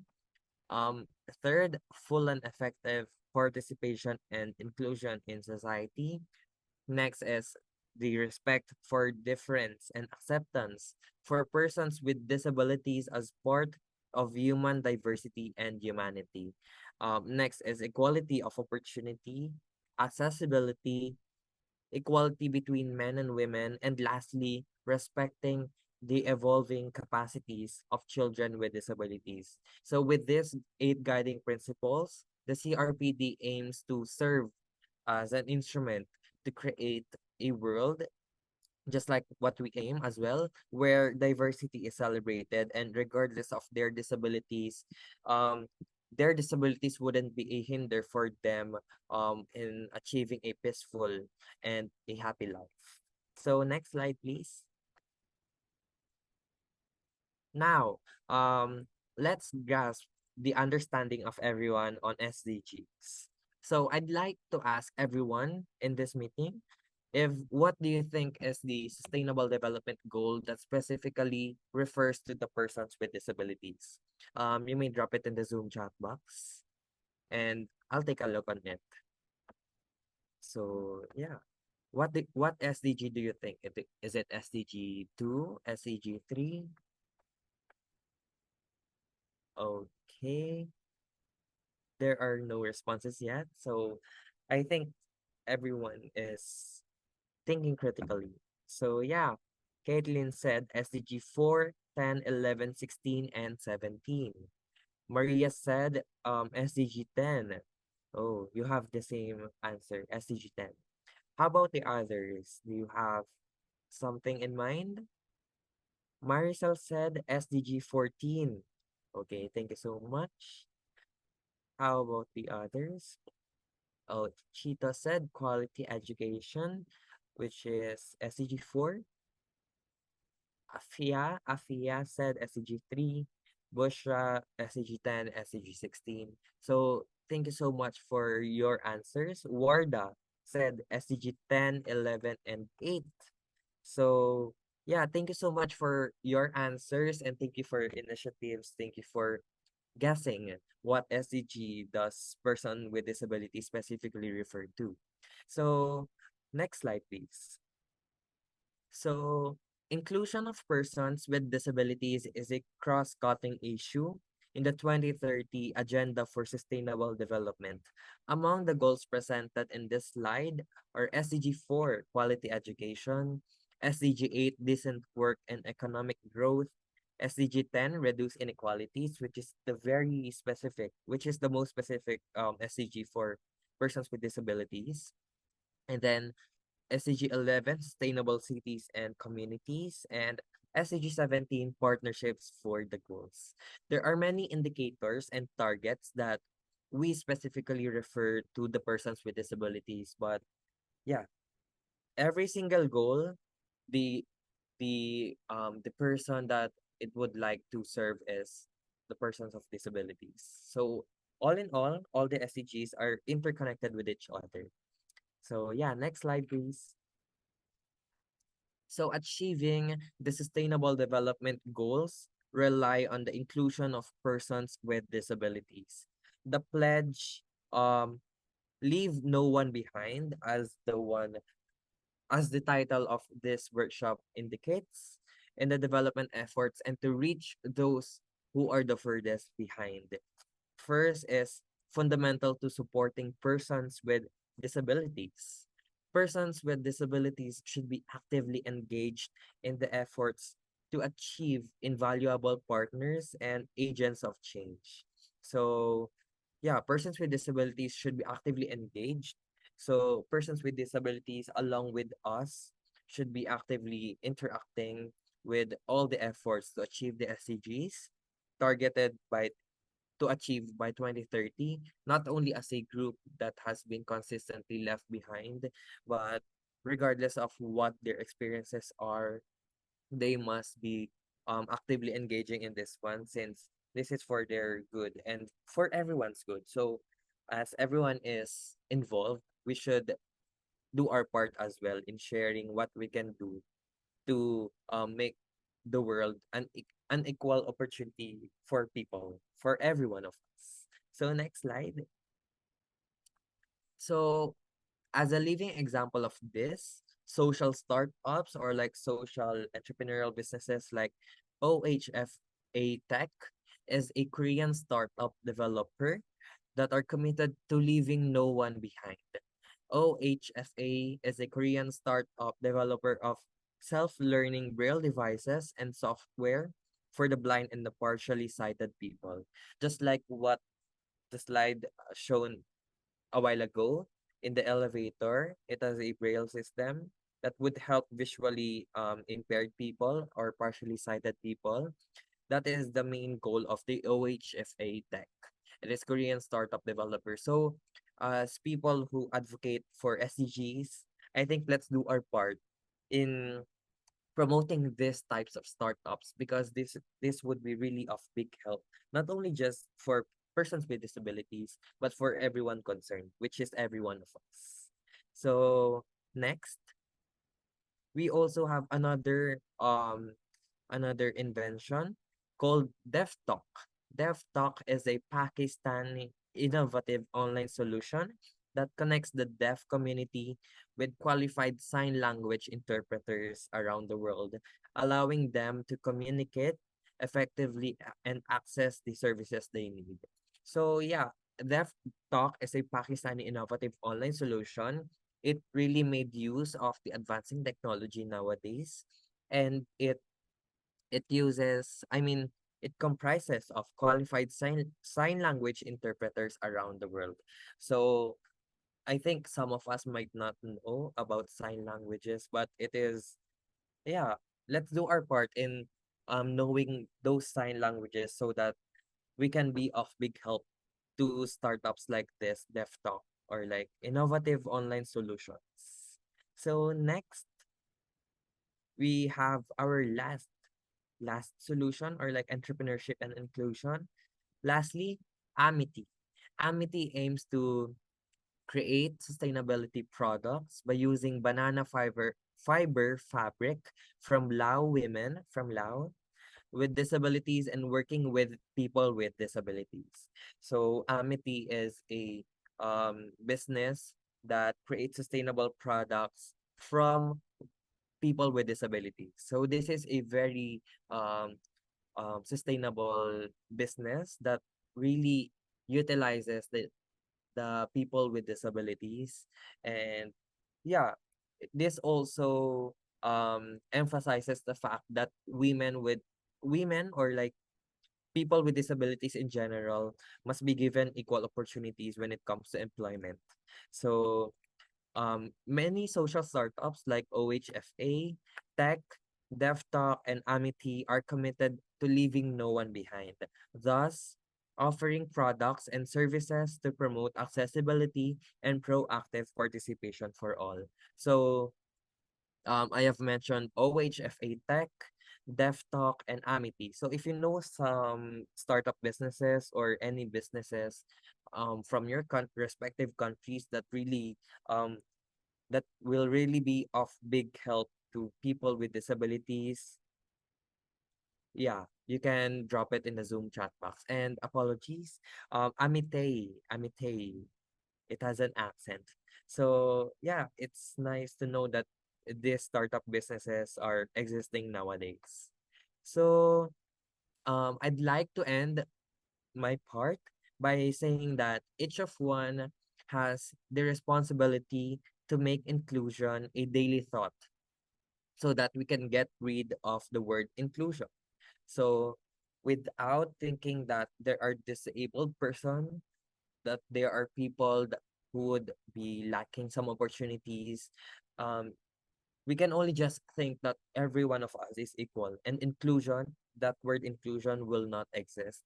Um, because as Verna Meyer said, diversity is being invited to the party, inclusion is being asked to dance. So that is a very good line from Verna Myers. So thank you so much for listening about entrepreneurship and inclusion. I hope you learned a lot. And yeah, I'm passing the floor to Neen to discuss the next parts. Thank you so much. Okay, cool. Thank you, Gabriel, so much. So, okay, hello everyone, and I'm Huinan here, and today I'm so very happy to be here with you in a workshop about Leave No One Behind, and also very happy to be your facilitator in a workshop. So, this four very special and very interesting session is called Inclusive Language and Interaction. So what is this and why it is so important? So let me come to the first concepts about what is disability inclusive language. Okay, so I will briefly explain that disability inclusive language is the language that respect and include all individuals regardless of their abilities or disabilities. So why it's so important in everyday life as well as when we communicate with people with disabilities. There are three ideas I want to convey to you today. The first one is about is promoting dignity and respect. The second one is foster an inclusive and accessible environment. And the last third is challenge stereotype and break down barriers. And as you can see on the screen, there's a short slide for me to conclude what is disability inclusive language and why it's so important. The answer is inclusive language seek to treat all people with respect, dignity, and integrity. Okay, so after we have the first concept and definition of disability inclusive language, let's go to the practical case and how to apply it in real life, right? So now let's delve into a crucial aspect of disability inclusion, how we introduce and refer to individuals with disabilities. So the language we use can significantly impact how others perceive and engage with people with disability. So let's say we have two new co-workers in a business that we are working on. Next slide, please. Okay, they are Bob Brown and Solly Baker. So we need to have a brief introduction to current employees in the company that we have to new college and how we introduce them on their new working day. With Bob Brown is a blind person, has device to assist him in the process of moving around. And Solly is a mobility impaired person and she used a wheelchair. So before I want you to start practicing, I want to give to you a few notes and few suggestions of what that you can apply and analyze the two case and example in the following section that we will go through together. So here I have two main ideas that I want to emphasize to you. That first all, we will emphasize on the so use the person with a disability rather than disabled person. So when we talk about person with disability, it's crucial to emphasize the person first. Instead of saying disabled person, we use this person with disability. This simple adjustment places the focus on individual humanity rather than their condition. And the second one is that we will ask preferred terminologies that respect individuals' preference regarding how they identify their disability. So understanding and respecting individual preference regarding terminology is key. So some individuals may prefer specific term to describe their disability, while others may not. So it's always respectful to us and use the term that they are comfortable with. And that is a few example of inclusive language that you can use. So the example is say people with disability and not disabled, and say people who use a wheelchair is not person who is wheelchair bound, or avoid negative reference to disability such as challenging, suffering, impaired, and handicapped. So we should focus on the condition and of a loss on abilities or a certain kind of disability. It should be neutral and we should not put any tag on them or feel sorry about them. Just a very normal situation, right? And I want to emphasize here that if you are not sure what word to use and how to introduce them, just please ask the people who you are communicating with when they are having some issue about disability, and ask them, okay, so how do you want to us to address you, or how do you want me to introduce you to our new college, like that. And Also, the another thing I want to emphasize is we should focus on the condition of a loss and ability of certain kind of disability. So, after we have okay, and after we have a new few suggestion and note, so you can analyze these two cases of introducing nucleus. Let's go to the example that we will meet in everyday life. So next slide, please. Next slide, please. Okay, here, when we introduce two new colors, how we will talk and describe them. Bob and Sally. So, which example do you think will be the example where we would be more inclusive and we would use to increase respect and enhance inclusivity in our daily life? And I will spend about 30 seconds for this quick question. So please type in the chat box, please.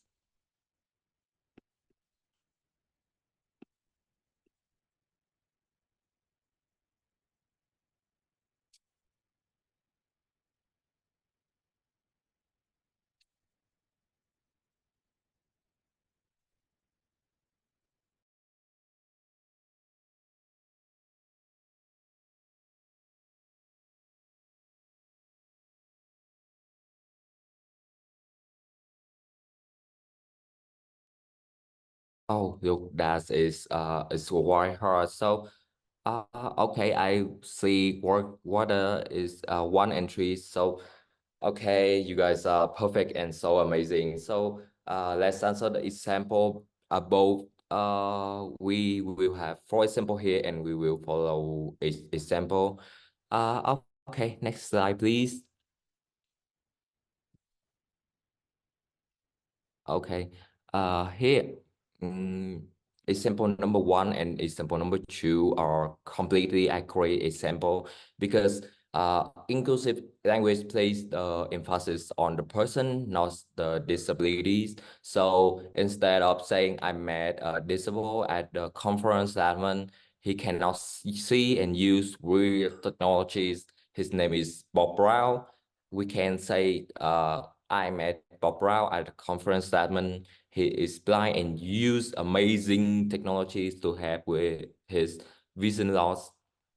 And firstly, instead of saying we are hiring a new director of finance who is disabled and wheelchair bound, her name is Sally Baker. So we can introduce Sally in this way, like we are hiring a woman named Sally Baker to be our new director of finance, and she use a wheelchair.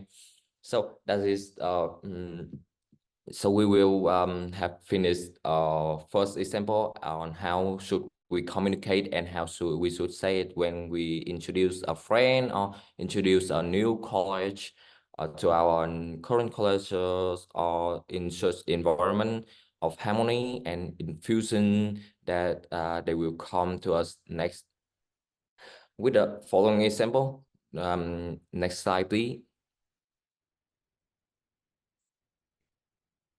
Okay, here, what do you think will be the case that we will more inclusive? Please comment down below, and I will give the answer in the next section when I give you a tips for later. And please check the answer in the following session. Thank you very much. Okay, I will give about 15 seconds for you to analyze this situation. And so the next part is the example that inclusive language that you can use. Okay, next slide, please. Okay, those example okay, so that's I want to give example of how we talk about we use inclusive language, and I want to emphasize again that if we or they you don't know we use and what or how should we introduce and ask them should we use and how to introduce them to show them respect and inclusiveness in environment like this. So next slide, please. Okay, here.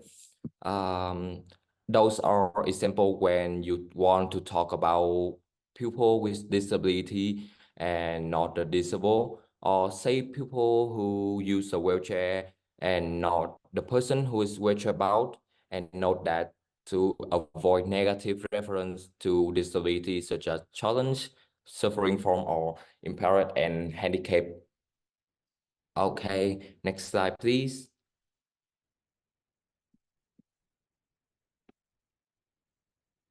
Okay, and next we will come to the part where we will summarize what we introduced and the previous part. Let's delve into the specific of using inclusive language.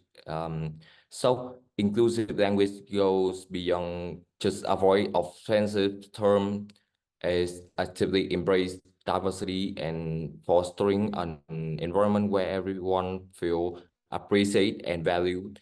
And I will have two key takeaways here for you. That's the first one is avoid stigmatizing term. So the one of the pillars of inclusive language is avoiding stigmatizing term.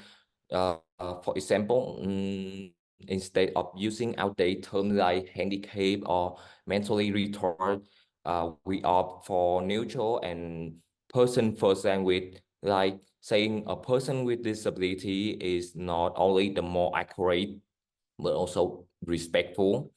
And the second one is be specific.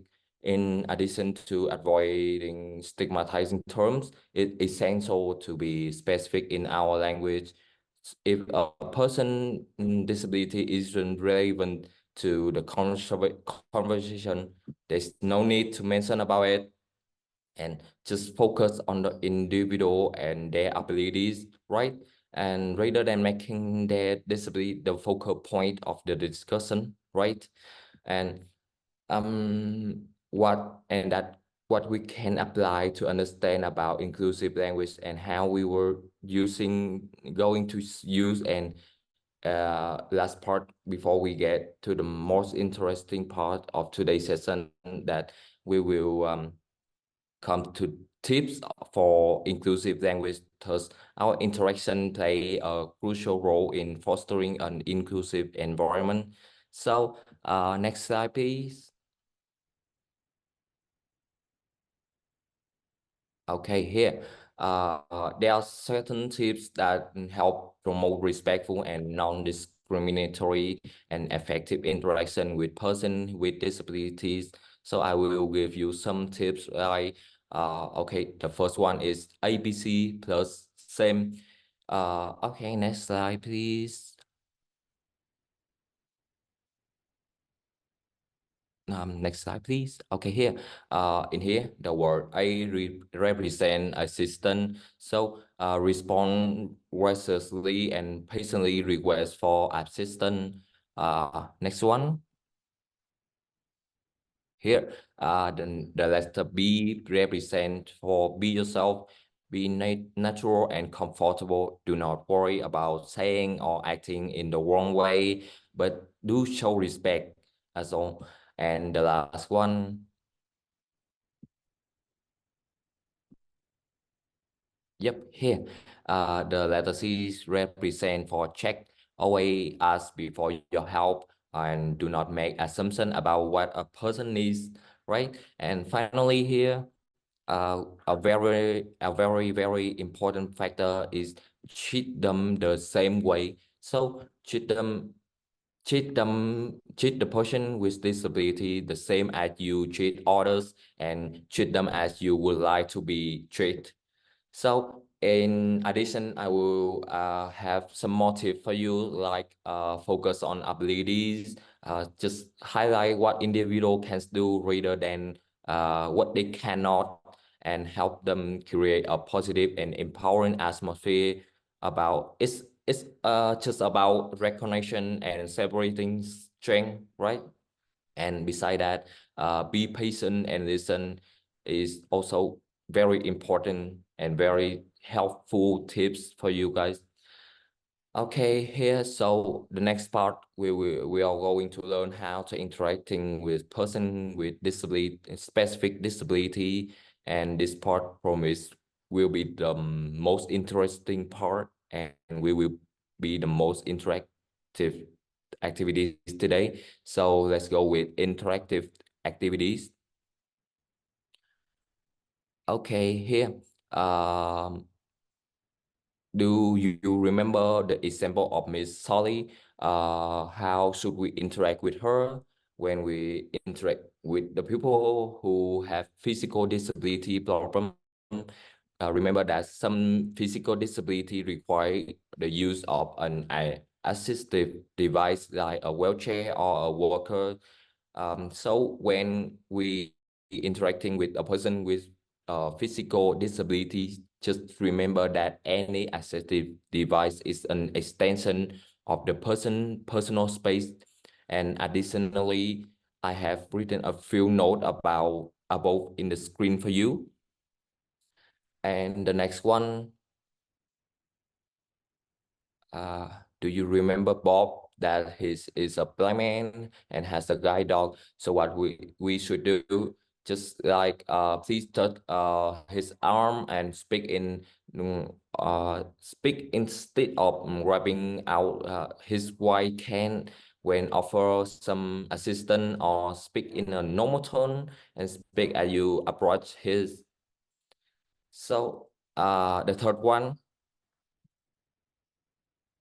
that we interact with people who have hearing problem. Just imagine that, for example, if I were a hearing person that with a hearing disability, so how would my friend interact with me? I will give you some field note here that make sure that you have a person attention before starting to talk, can gently wave your hand, or if you not your first interaction, you can tap me on the shoulder or look directly at the person and speak clearly, calmly, and keep your hand away from your face, right? And so we will move on to some similar example that we have given some note for you when interacting with people. Next slide, please. Okay, here, like people with speech disability, that you shouldn't be patient and supportive when interact with them. And if you don't understand what they will say, just ask them to repeat it again. And next slide, please.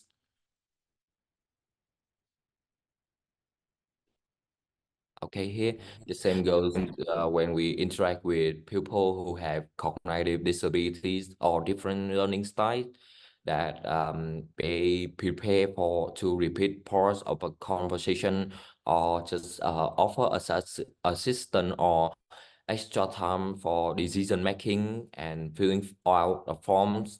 So this is so important for someone who is the educator for disabilities. And finally, the last one. So that's when, okay, here, when we interact with people who have disability that we cannot see, just an invisible disability, is a disability that is not immediately apparent, or we be open to the idea that someone may have hidden or non-visible disability. Just never assume a person who does not have a disability. So tips for having positive interaction with person with invisible disability, just be careful that we may see, for example, like when I may be tired or having some problem for concentrating. So, and once again, I want to emphasize to you that you should ask them to, when you want to introduce them, and just respect them. Okay, the next slide, please. Okay, here is some today key takeaway, and what we want you to take away today is that the person with disability are more vulnerable to poverty. So notably that 3 out of 5 persons with disability are women, or 80% of people with disability are live in developing country, and most of them belong to the poorer segment of the population. So just thank you very much for taking the time to attend the workshop today, and stay tuned to interact with our panelists behind and to understand more about this topic, as well as able to interact and communicate directly with them on this topic. Thank you, and also don't forget to that you will need to fill out an attendance form, that so that we can check your attendance throughout the today's session, and we will be able to send you guys a certificate of participation in a 𝒔𝒉𝒂𝒕𝒊 to you at the end of the series. So thank you very much, and I wish you a pleasant evening, as well as a lot of interaction with our passionate speaker in the following session. And I would like to leave the word to Miss Yu. Hi, thank you so much. Thank you for amazing facilitate. Just one thing. I'm so sorry for Brianna part. Distortion from the backside made us like difficult to heard and learn. So Gabrielle cover her part, but she have prepared and then facilitate very good. So she is very passionate and dedicated, and also supportive for this summit as well. So I hope we can meet her again at next event. So thank you for your understanding. And thank you for Brianna and Gabrielle, Nin and Tin. So thanks to all of you, we can get Korea definition of disability inclusion, and we can get some tips as well, such as how to communicate when we like encounter person with disabilities. So please send a big clap and emoji for all facilitators. But not only learning, we want to take more meaningful action, right? So that's why we have panel discussion, and you can meet 4 amazing young leaders working for this topic. But before the before move on to the panel discussion, we have 5 minutes break time to take a list. So let's meet 5 minutes later. So, but chat box is open for you. So feel free to share your takeaways and then drop off your LinkedIn profile in order to connect each others. Okay, thank you. Let's meet 5 minutes later. Hi everyone, it's me, DJ Caitlin, back on 4. So let's put some music. See you in 5.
个新一年。人生就像电影情节，你和我都是主演，演好自己的情节。你会有福，会有福，风和雨都无阻，总是会有崎岖的路，就一点一点修补。你会有福，会有福，新一年来庆祝，庆祝着全新的开始，能看到你快乐，能看到你幸福，能看到爸妈的笑脸，就一定有福。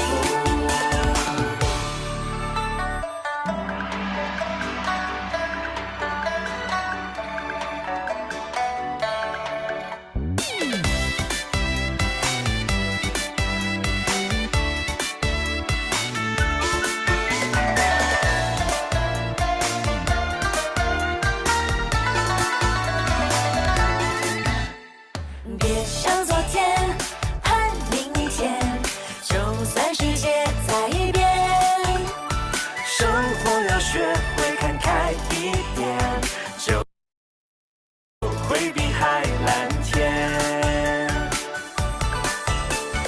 祝你如愿，好事连连，美好的新一年。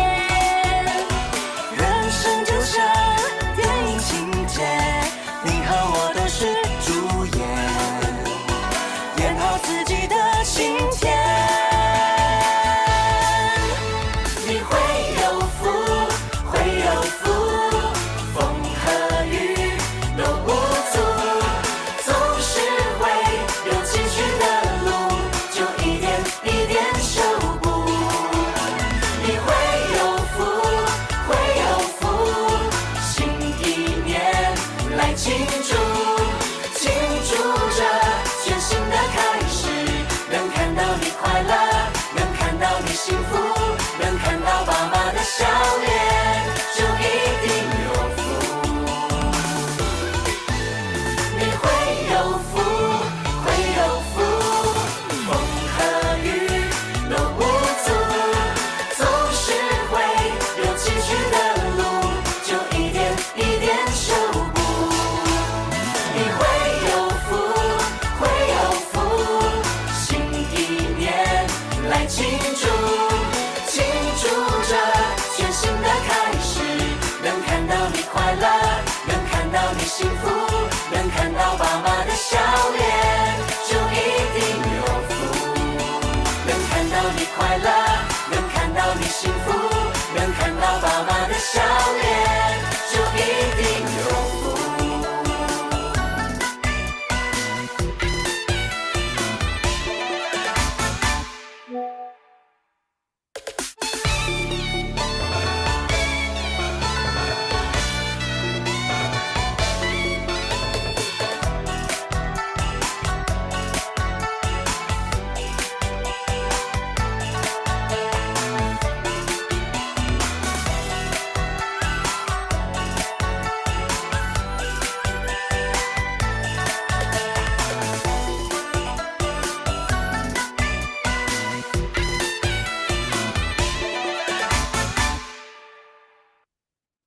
So what is the next big thing? Well, Galaxy believes the next big thing is you. Me? Yes! Because of the power of Galaxy AI, you'll open up so many possibilities. The next big thing is you.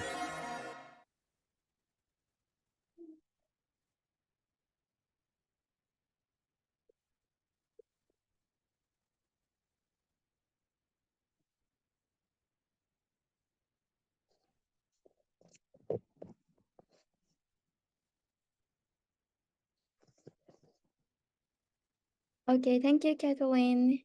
And welcome back, everyone. So are you ready to learn more from panelists? Actually, we don't have enough time, so I will pass it on moderators. So over to you, Vivian. Okay, so hi everyone. So today's panel discussion is following our theme, like leaving no one behind. And I'm sure like after the introduction and also like a very detailed workshop, you all knows like by leaving no one behind and like the disability inclusion one, it means that we want to make sure that everyone has the same opportunities and benefits, no matter who they are and where they come. So in today's panel discussion, we will like shed light on maybe the part of disability inclusion part, because like it happens that all four like our first panelists, they are from these sectors, and we will discuss how can we make like leaving no one behind maybe particular in disability inclusion sector happen, and what challenges we might face. So each of our panelists actually brings a unique perspective that can help us better understand how to create a world where everyone can participate and be included. And we are very honored to have these four panelists today. So I will introduce them one by one, and maybe the panelists, you can like simply introduce yourself to the audience as well. So first is Miss Kaitlyn Chin from Malaysia. She's a young leader at UNICEF Malaysia, as well as a community builder from the Movers program. And she's a passionate advocate in mental health, children's, and disability rights. Hi, Kaitlyn, can you introduce yourself a bit? Yeah, hi Vivian. I'm sure not everyone can hear me, but I'll just give a quick introduction to myself. Hi everyone, apa kabar semua? 大家好. My name is Kaman. You can call me Caitlin. I'm from Malaysia, and what have Vivian said? I'm a passionate advocate for mental health, disabilities rights, and children's rights. And also, this is Chinese New Year, so I wish everyone here happy Chinese New Year. Selamat Tahun Baru Cina. 新年快乐，恭喜发财，开心 long long way. So this year of a dragon, and you see all those music were proudly from Malaysia, and I'm introducing the Malaysian CNY here to everyone, and I'm looking forward to sharing my insights with my other fellow panelists. I'll pass it over back to Vivian. Thank you, Kaitlyn. And the second panelist today is Miss Rocky Zhao from China. She's the manager from the Global Development and Government Relations at Special Olympics, who has delivered movers training to Special Olympic staff. Hi, Rocky. Can you introduce yourself to the participants a bit as well? Of course, thank you, Vivian, and just echo Caitlin, Happy Chinese New Year to those who are celebrating it. So my name is Rocky, and I work for Special Olympics, specifically on in the East Asia region. So my primary responsibilities are global development and government relations, but also it work very closely with our youth development team. So I do a lot of work around youth engagement and leadership empowerment and all of those. So I'll introduce more about myself and our work at Special Olympics, but it's a great honor to be here. So nice to meet everyone. Thank you. Thank you, Rocky. And now I will introduce the third panelist of today is Miss 𝒂𝒕𝒉𝒂𝒂𝒓 from Bangladesh, and she's the UNV Youth Community Engagement Officer at UNDP Bangladesh, as well as the UPG Sustainability Leader and USA and Asian Gender Trainer. So, 𝒂𝒕, can you also introduce yourself? Thank you so much, Vivian, for the wonderful introduction. So as she mentioned, my name is 𝒂𝒕 and I'm from Bangladesh, and I'm also working with UNDP as a Youth Community Engagement Officer. So currently I'm in an event, so it's our Youth Collab Springboard event. So also I wanted to be part of this amazing panel discussion. So I'm balancing two. So I'll be opening my video soon. So for now, this is my short introduction, and I'm very much looking forward to the discussion. Thank you. Over back to Vivian. Thank you, 𝒂𝒕. And last but not least, our last panelist, Ms. 𝒂𝒉𝒂𝒂𝒂𝒓 from Bangladesh. She's the founder of Disability Development Foundation and also a wheelchair user who are passionately fighting for the rights of women and people with disabilities. Hi, 𝒂𝒉𝒂𝒂𝒂𝒓.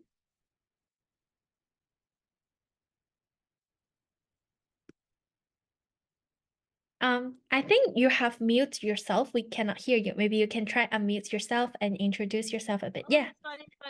Yeah. Hi everybody, good evening. This is 𝒂𝒐𝒂𝒕𝒆𝒍𝒚𝒏. I am the founder executive director of Women with Disabilities Development Foundation WDDF based in Dhaka, Bangladesh. But we have some activities across the country. So basically, WDDF is working with government and non-government stakeholders to make our policy inclusive for persons with disabilities, especially women and girls with disabilities. And we have some leadership program and others program in the field level. Thank you. Thank you, Ashrafan. So thank you all for being with us today. So here we will kickstart the panel discussion quickly.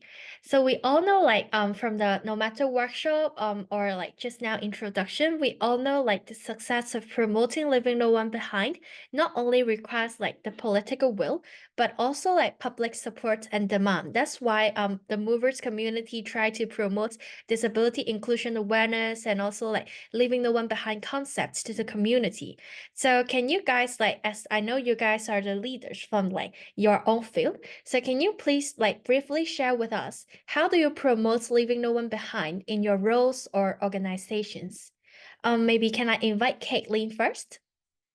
Yeah, thanks, Vivian. So how do I lead this leaving no one behind in my community? It's because I actually walk into the community and talk to my friends about it. Because I'm quite lucky that me and my friends, we are in the Model United Nations community in Malaysia, and every time we talk about disability inclusion in during our break time during the Model UN conferences, we talk about like, oh, what will happen if Malaysia have this disability inclusion and that disability inclusion. And they'll ask me, so Caitlin, are you going to change that? And I thought, I'm not sure, but I'm going to try it one by one. So I just set my goal. Why not I become a UNICEF Malaysia young ambassador? Because I was kind of living. I think I was lived by impact by Chinese singer Roy Wang from TF Boys, and he kind of like talk about his journey at the EcoSoc Youth Forum, and I thought I want to be like Roy Wang one day. And fast forward like a few years later in the Model UN scene and joined the UNICEF Malaysia Young Leaders at 2 years program from 2021 to 2023. And last year on November 18, 2023, I actually like kind of like graduated, quote unquote graduated as a UNICEF Malaysia Young Leader. So I'm using my voice as the first time as a UNICEF Malaysia Young Leader to bring that voice to not only to Malaysia but to this community in the Asia Pacific that we are also having like progress in doing disability inclusion, because during my Italy and UK trips recently, I find that Italy the disability inclusion is not that really friendly, and I was sitting on a wheelchair and I almost fell off the wheelchair, unfortunately. But luckily I got my balance, and compared to the UK, right, it's much better. And I see Malaysia, between these three countries, Malaysia are doing much better than the last time. So yeah, I'm hoping there is more disability inclusion. And I would like to give a applaud to Japan and Australia, because they have amazing disability inclusion. Like I was telling Yui that during the behind the scenes that Japan has a lot of disability inclusion in terms of like public places. So yeah. Yes, thank you, Caitlin. I think Caitlin showcases like a very good examples and like from a personal level, how can like young people like us to like start to make change from really like joining like a community or like some governance like events. So then like following Caitlin's answer, I will pass it like to Shati, because I know like actually you're working like in the UNDP. So maybe can you share like how like like maybe a slightly different from Caitlin, like a personal view, like how like your organizations help promote LNOB, or like how you yourself promote LNOB as well? Thank you so much, Vivian. And yes, I think it's very inspiring what Caitlin just mentioned. So I think there are contributions that we can make from individual level to organization level. So I think there is no limitation. There are very good scopes for us to contribute if we want to contribute.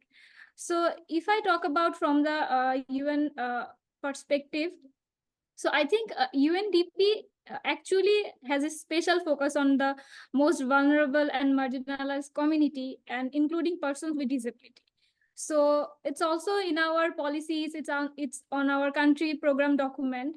So from that lens, I think if we design any future programs or existing programs, we always try to have that lens in terms of program designing or exploring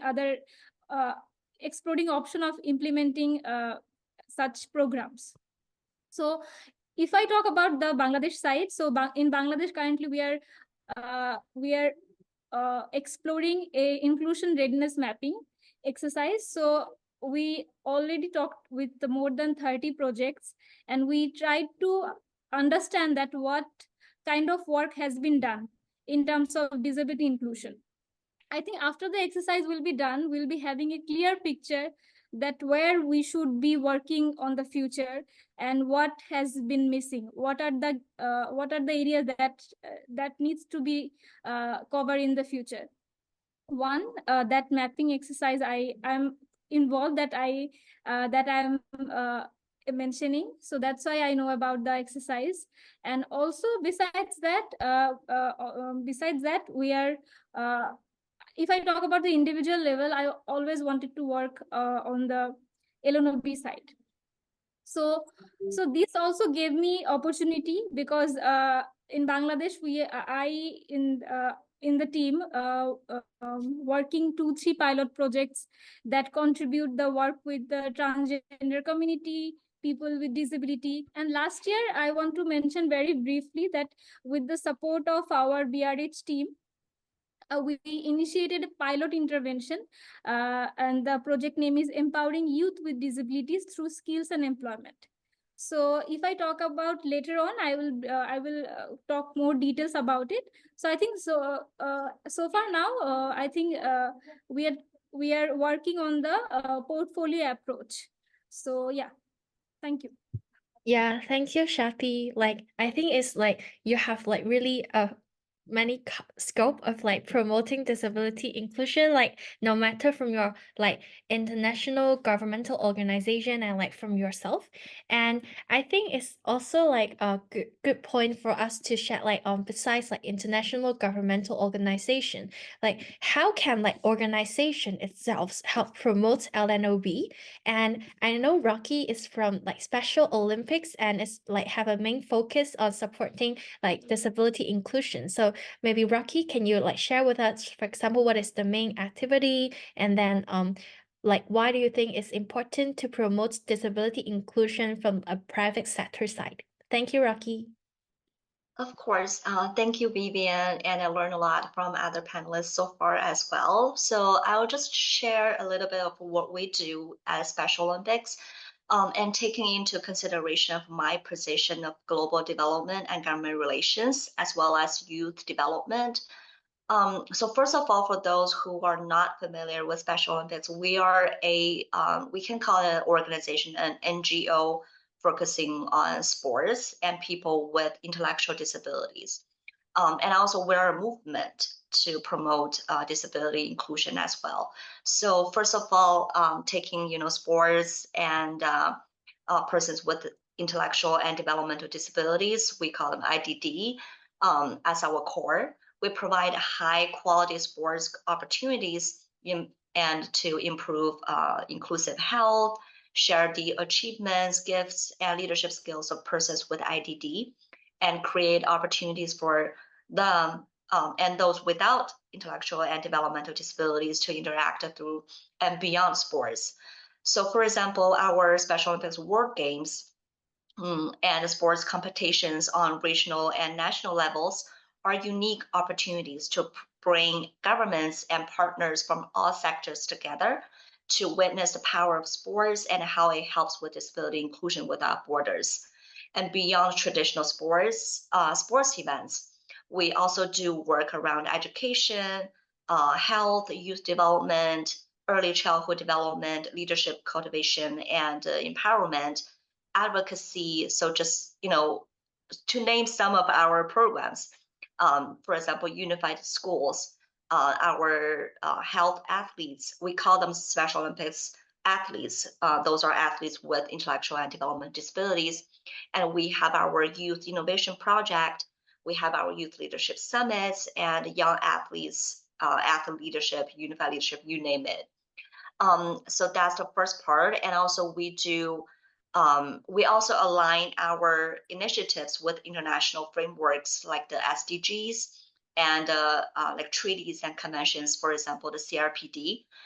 This ensures our efforts contribute meaningfully to global targets, particularly in our global framework, where our global strategic plan, we focus on SDG 3, 4, 5, 8, 10, 11, 16, and 17. So one of the highlights is that in the East Asia region, we have the honor to collaborate with UNDP to optimize the Movers program so that the content can be for and about persons with disabilities in the most friendly and relatable ways as well. And also we engage with key stakeholders, including governments and international organizations like the UN. We advocate for the rights and inclusion of persons with IDD, sharing our reports and insights from our programs. We highlight the importance of sports, inclusive education, and inclusive health for persons with IDDs, driving policy support and fostering global partnerships. Again, for my position of government relations, of course, it's not a one-person show, right? So we have a whole team, a dedicated team to engage governments. So we have the Global Leadership Coalition for Inclusion. So it was launched during our Special Olympics World Games in Berlin last year in June, to represent our Hi, commitment. Rocky. I think we kind of lost you. Oh, oops. Can you hear me? Yes. Okay. I see thumbs up, so I guess I'll keep talking. Yeah. And we can hear you now. Please continue. Yeah. Okay. And I'll wrap up very quickly. I know I take a lot of time because I just keep talking. Anyways, so I'll just name one last thing is highlight our Global Leadership Coalition for Inclusion, because I think it's really important to engage our governments. So that represents our commitment to urging investment in inclusive education and broader societal inclusion. So this coalition embodies our belief in the transformative power of education, inclusive education, to promote understanding and acceptance. And for example, I want to highlight that because I'm from China, even though I work for the East Asia region, but China is one of the founding government members of this coalition and committed to new 2,000 unified schools, 2,000 inclusive communities, and 150,000 youth with and without IDD to be engaged in the movement in the next 3 years. So we're very excited for it to work with the Chinese government and also other government as well to achieve these. But I'll pause here just to leave time for other panelists as well. But I'm happy to share more later. Thank you, Vivian. Thank you, Rocky. I think it's my connection problem just now. I'm sorry. So I think it's very innovative, like to make the connections between like sports and disability inclusion, because it does not like only empower them, but also proves that like everyone can have like the power to achieve the same thing. And it's also very like encouraging to see how private sectors can also drive changes to the government side and also like the international side. So when it comes to like organization that promotes disability inclusion, actually Ms. Ashrafan is like from the organization that promotes disability inclusion as well. and Ms. Ashrafan is launched the Disability Development Foundation. So can you please further share with us, like for example, why did you launch the Disability Development Foundations, and how do you promote LNOB in your role as the co-founder of Disability Development Foundation, and how do you promote it, like to further promote it to to everyone, please? Okay, just I want to start to give a today's innovation and then why we established this platform, Women with Disabilities Development Foundation. Today we sent 2 letters to our Prime Minister and our Speaker for the National Parliamentarian selection process. You know, in our country there is 50 seats for women parliamentarian. This reserved seat for women parliamentarian due to empowerment of women and establish their leadership. So through WDDF, today I write 2 letters to Prime Minister and Speaker that please ensure 3 seats for women and girls with disabilities in the National Parliament as a representative of persons with disabilities. So this is our innovation, and every day we do such kind of things. And for this region, we establish women and girls with disabilities. In 2007, we see there is no platform for raising voice for disability inclusions in our country, and there is lots of organization for women rights, human rights, even disability rights, but all these organizations fail to focus on the issues for girls and women with disabilities. So with some same fielded women are thinking that we should have a platform from where we can raise our issues. That's why we established this organization in 2007, and after that, we have lots of advocacy with our government. We have different national law and policies where was absent the women issues. So we slowly incorporated disabilities issues in our country. Now, 12 law and policies incorporate disability issues through our direct advocacy. So these kinds of slow but important changes in our policy level. We also focus on to implement the policies in our ground level. So now you see UNDP also planning for disability inclusion, and other stakeholders, even agencies, development partner, they also think for disability inclusions. Because disability, we always said that disability is not belong with one community, like plain land community. No, it is belong with the hill tracts area, different religious groups, different disadvantaged groups, and plain land and the majority group in our country. So when we think for inclusion for all peoples, that time we must consider about disability. If we think for any kinds of development, we must think which type of citizen are left behind. So we need to incorporate them. So if we planning for a development, so we have to think for disability inclusion. Then we might incorporate all the groups of all the disadvantaged community in our society or country. So this is our basic agenda. We basically work in 3 towers. One is national level policy advocacy. Second is building leadership among girls and women with disabilities. Third is networking with different agencies and do some service work to girls and women with disabilities in the very grassroots and rural area. So through our activities, WDDF became a resource organization in our country. Government found that women and girls with disabilities who are absent in different plan and programs, now they also incorporated them. You know, there is different day we observe nationally and internationally. So now our government and non-government stakeholder, that when we observe the different day for mainstreaming the issue, that time they also call girls and women with disabilities to participate in their events and also discuss about their issues in different platforms.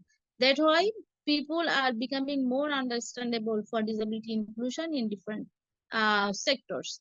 So WDDF basically not only participate but also think that girls and women with disabilities should have empowered such level to make they are confident to participate decision making level, and also they will be the core stakeholders to raise their issues. That's why we are now thinking for the national parliament there should be representative from women and girls with disabilities group.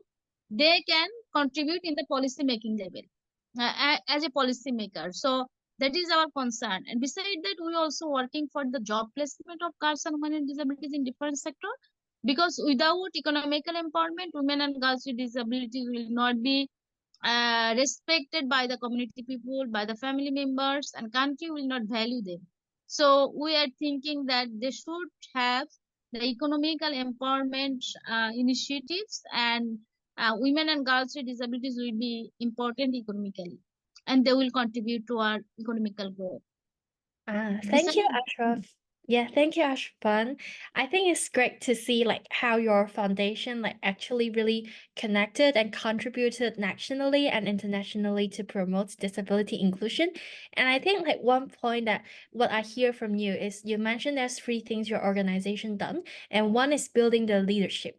And I think no matter like from the four speakers like their experience, what I hear you all saying is that leadership plays the very important role in driving inclusive and equitable development, is no matter from like individual level of leading yourself or from the private sector of leading like your organization or leading your team. Is essential like to foster a vision that the well-being of all individuals and empowers them to contribute to and benefit from the process of disability inclusion. So now I would like to ask the second question is, how do you equip yourself with the leadership skills that needed to promote leaving no one behind? Or like, how do you nurture the leadership among others to achieve leaving no one behind? And since like our time is running a bit short, so maybe please try to keep the answer short. So can I invite Caitlin first? Yeah. Vivian, what was the question? It's like how do you equip yourself with the leadership skills that is needed to promote leaving no one behind? And how do you nurture leadership among others to achieve leaving no one behind? Yeah. So I think leadership is one important thing that every leader should has is like empathy. Empathy is not just like, oh, I feel you. It's not I feel you. You just have to go into the community and just like how they really feel. Because I think that every leader when they go to community, like in Malaysia, our politicians always go down. In Malay it's called turun padang. So turun padang, it means like they go to the community and see what it is. And I think everyone in this call today should do the same thing as well, because you don't have to be like you don't have to be like someone big or something just to see what's the world is going on. We can be like individuals. We can go like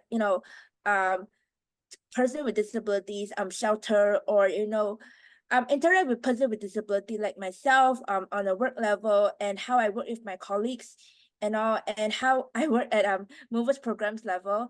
And yeah, and I remember Dilong came to Malaysia. He just like, oh, I came to Malaysia because I want to see you. So yeah, I met Dilong and how I shared my challenges with him. And I remember Rocky, we have like last year we have this Special Olympics movers program with JJ. And yeah, it's kind of like this community that we want to show this leadership. And through this leadership, it's not just through the big people themselves, it starts from ourselves. So I think just to wrap it short, I would like to take the quote from Raya and the Last Dragon is, just take the first step even before you are ready. I'll pass it on to my other fellow panelists who wants to add on. Maybe can I invite like Rocky to add on? Yes, of course. So I think I'll talk more from the organizational level, like how we nurture young people, because I think for me personally, I just keep learning from experts, for example, through these opportunities, and also learn about policies and how I can do better as a person without disabilities to work with persons with disabilities to promote inclusion. But for our organization, we have a range of youth engagement and youth youth leadership programs and opportunities. So basically, like knowledge, skills, network, programs, platforms, and partnerships are our primary tools. We reach young people on and off campus, not only those with disabilities, but also those without, so that they can learn, play, and work together to achieve an inclusive world. So for example, we have Unified Schools, as I mentioned, which is a huge umbrella program for us to engage young people with and without disabilities. So we start with Unified Sports to create an environment and platform for young people, because sport is one of the easiest as supposed to be the non-biased ways. Then we have Youth Leadership Pillar. So we award, for example, we award individual youth-led projects that promote inclusion with financial and technical support. We also host that like youth leadership summits on school, national, regional, and global levels to bring together young people with and without IDDs to learn about to learn about and practice leadership skills from experts and our private and public sector partners. We also work with international organizations, again, such as the UN, to provide opportunities for young people to get motivated and also equipped to align with advanced and broader topics and perspectives with global views. We have like youth-focused campaigns such as Spread a Word, which starts on the first Wednesday of every March. That is starting soon this year. And it runs year-round to advocate for inclusive language, inclusive behaviors, and inclusive mindsets. And also one thing that I want to highlight is our athletes with IDDs are at our forefront of our advocacy efforts.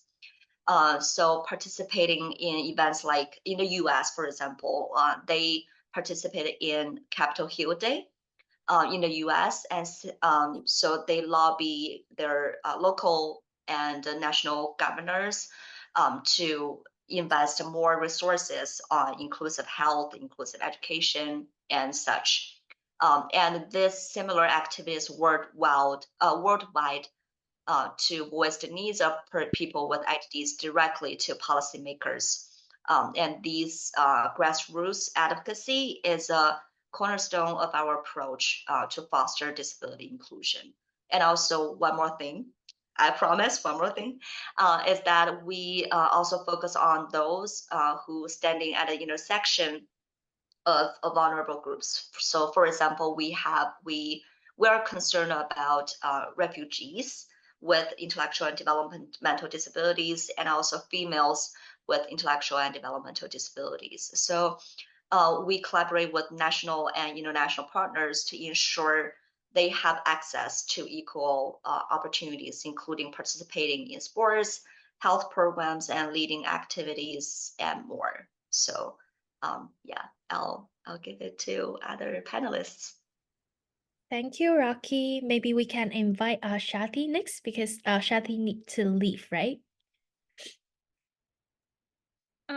Yes, and sorry for that. I really wanted to stay for the whole session, but I also need to be on the other event. But yeah, to answer the question that Vivian asked, excuse me. So as I mentioning that I want to share a very personal experience. When we talk about actually leadership, so we talk about leadership is a very large scale, but I think leadership is very personal level that we can motivate people, and leadership is very personal too, because because a better leader or a good leader can also equip people with knowledge, experience, and mentorship and guidance.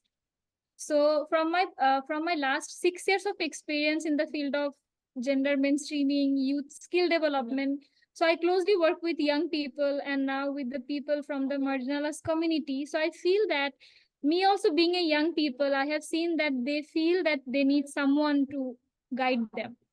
So through our different program that I have been contributing through Movers program, be it different pilot interventions. So I always wanted to work with them very directly and closely because the experiences I gathered that really helped me throughout my journey of being a professional, also personal level as well. So if we talk about this community, this particular LLB community, I think they need something more than that in general young people, because they're living in the last mile. So we need to reach them. We need to customize our programs. We need to tailor them, and we need to reach to the right people.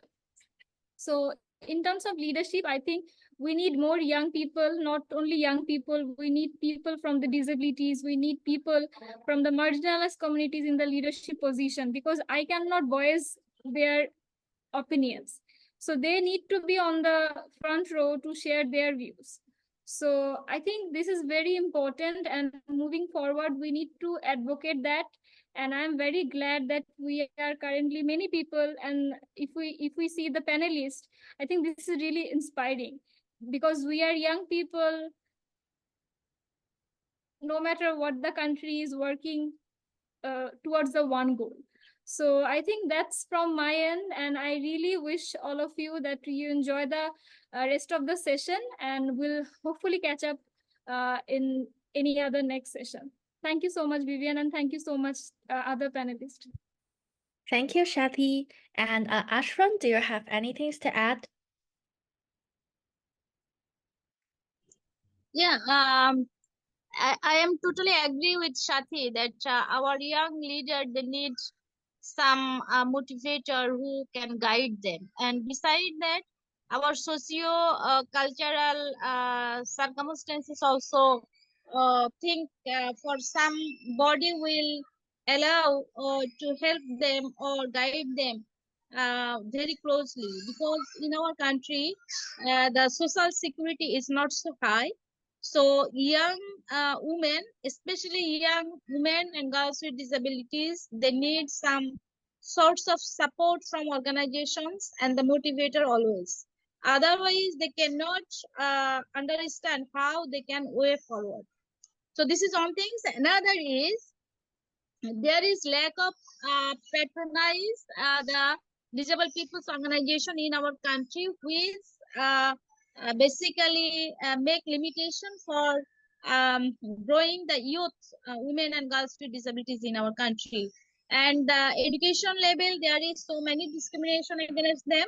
So they also feel that they need more support from the organizations who are very sensitive about disability inclusions. That's all. Thank you so much. Thank you, Ashrafan. So, thank you all panelists today. So I guess as you know, we have overrun a bit already. So I believe all panelists have been really share all their learnings and experience in disability inclusion. So we actually encourage you to reach out to them through LinkedIn or email to learn more about disability inclusion from their site. And thank you all panelists again for sharing your experience. And as a short closing, in today's panel discussion, actually our main focus is on disability inclusion. But when we go back to the theme that leaving no one behind, actually leaving no one behind goes beyond disability inclusion alone. So I think we must also recognize the intersecting forms of discrimination. So for example, a woman with disabilities may face discriminations not only because of their disabilities, but also due to their gender. So therefore, it's very important that we take additional actions to address these intersecting forms of discrimination. And I believe with the passion we have and the willingness we have to learn, we can all build a world where every individuals have equal opportunities and access to the resources. Yeah. So this is the end of the panel discussion. I will pass back the floor to Yui. Hi, thank you so much for all panelists, and thank you for very good love up for Vivian. Such an amazing panel discussion. So first of all, I'm so sorry for overland a little bit, but thank you for all panelists sharing your very inspiring story for LNOB. Let's send a big clap and emoji for the panelists and moderators. And then, so tomorrow we have Day 2 Summit. The topic is meaningful youth engagement. As one of the young people, how can we engage with the United Nations, and then how can we engage with policy making and decision making process? We will cover these kind of things. So, and we also invited amazing young leaders as well. So don't forget to join and check your time zone as well. And let me share quick instruction. So first of all, attendance form, you don't have to fill in. We will send a follow-up email for all participants soon. And then, as we already mentioned, we created action plan book, and then you already get it, right? So you can write takeaways as well as your own action plan based on today's workshop and panel discussion. So and then feel free to share your Instagram after this event. Don't forget tag movers program. And then I think that's all. Thank you so much for joining us, and I'm so happy to having all of facilitators and panelists and participants as well. So I hope we can meet and learn together tomorrow. Okay, thank you. See you.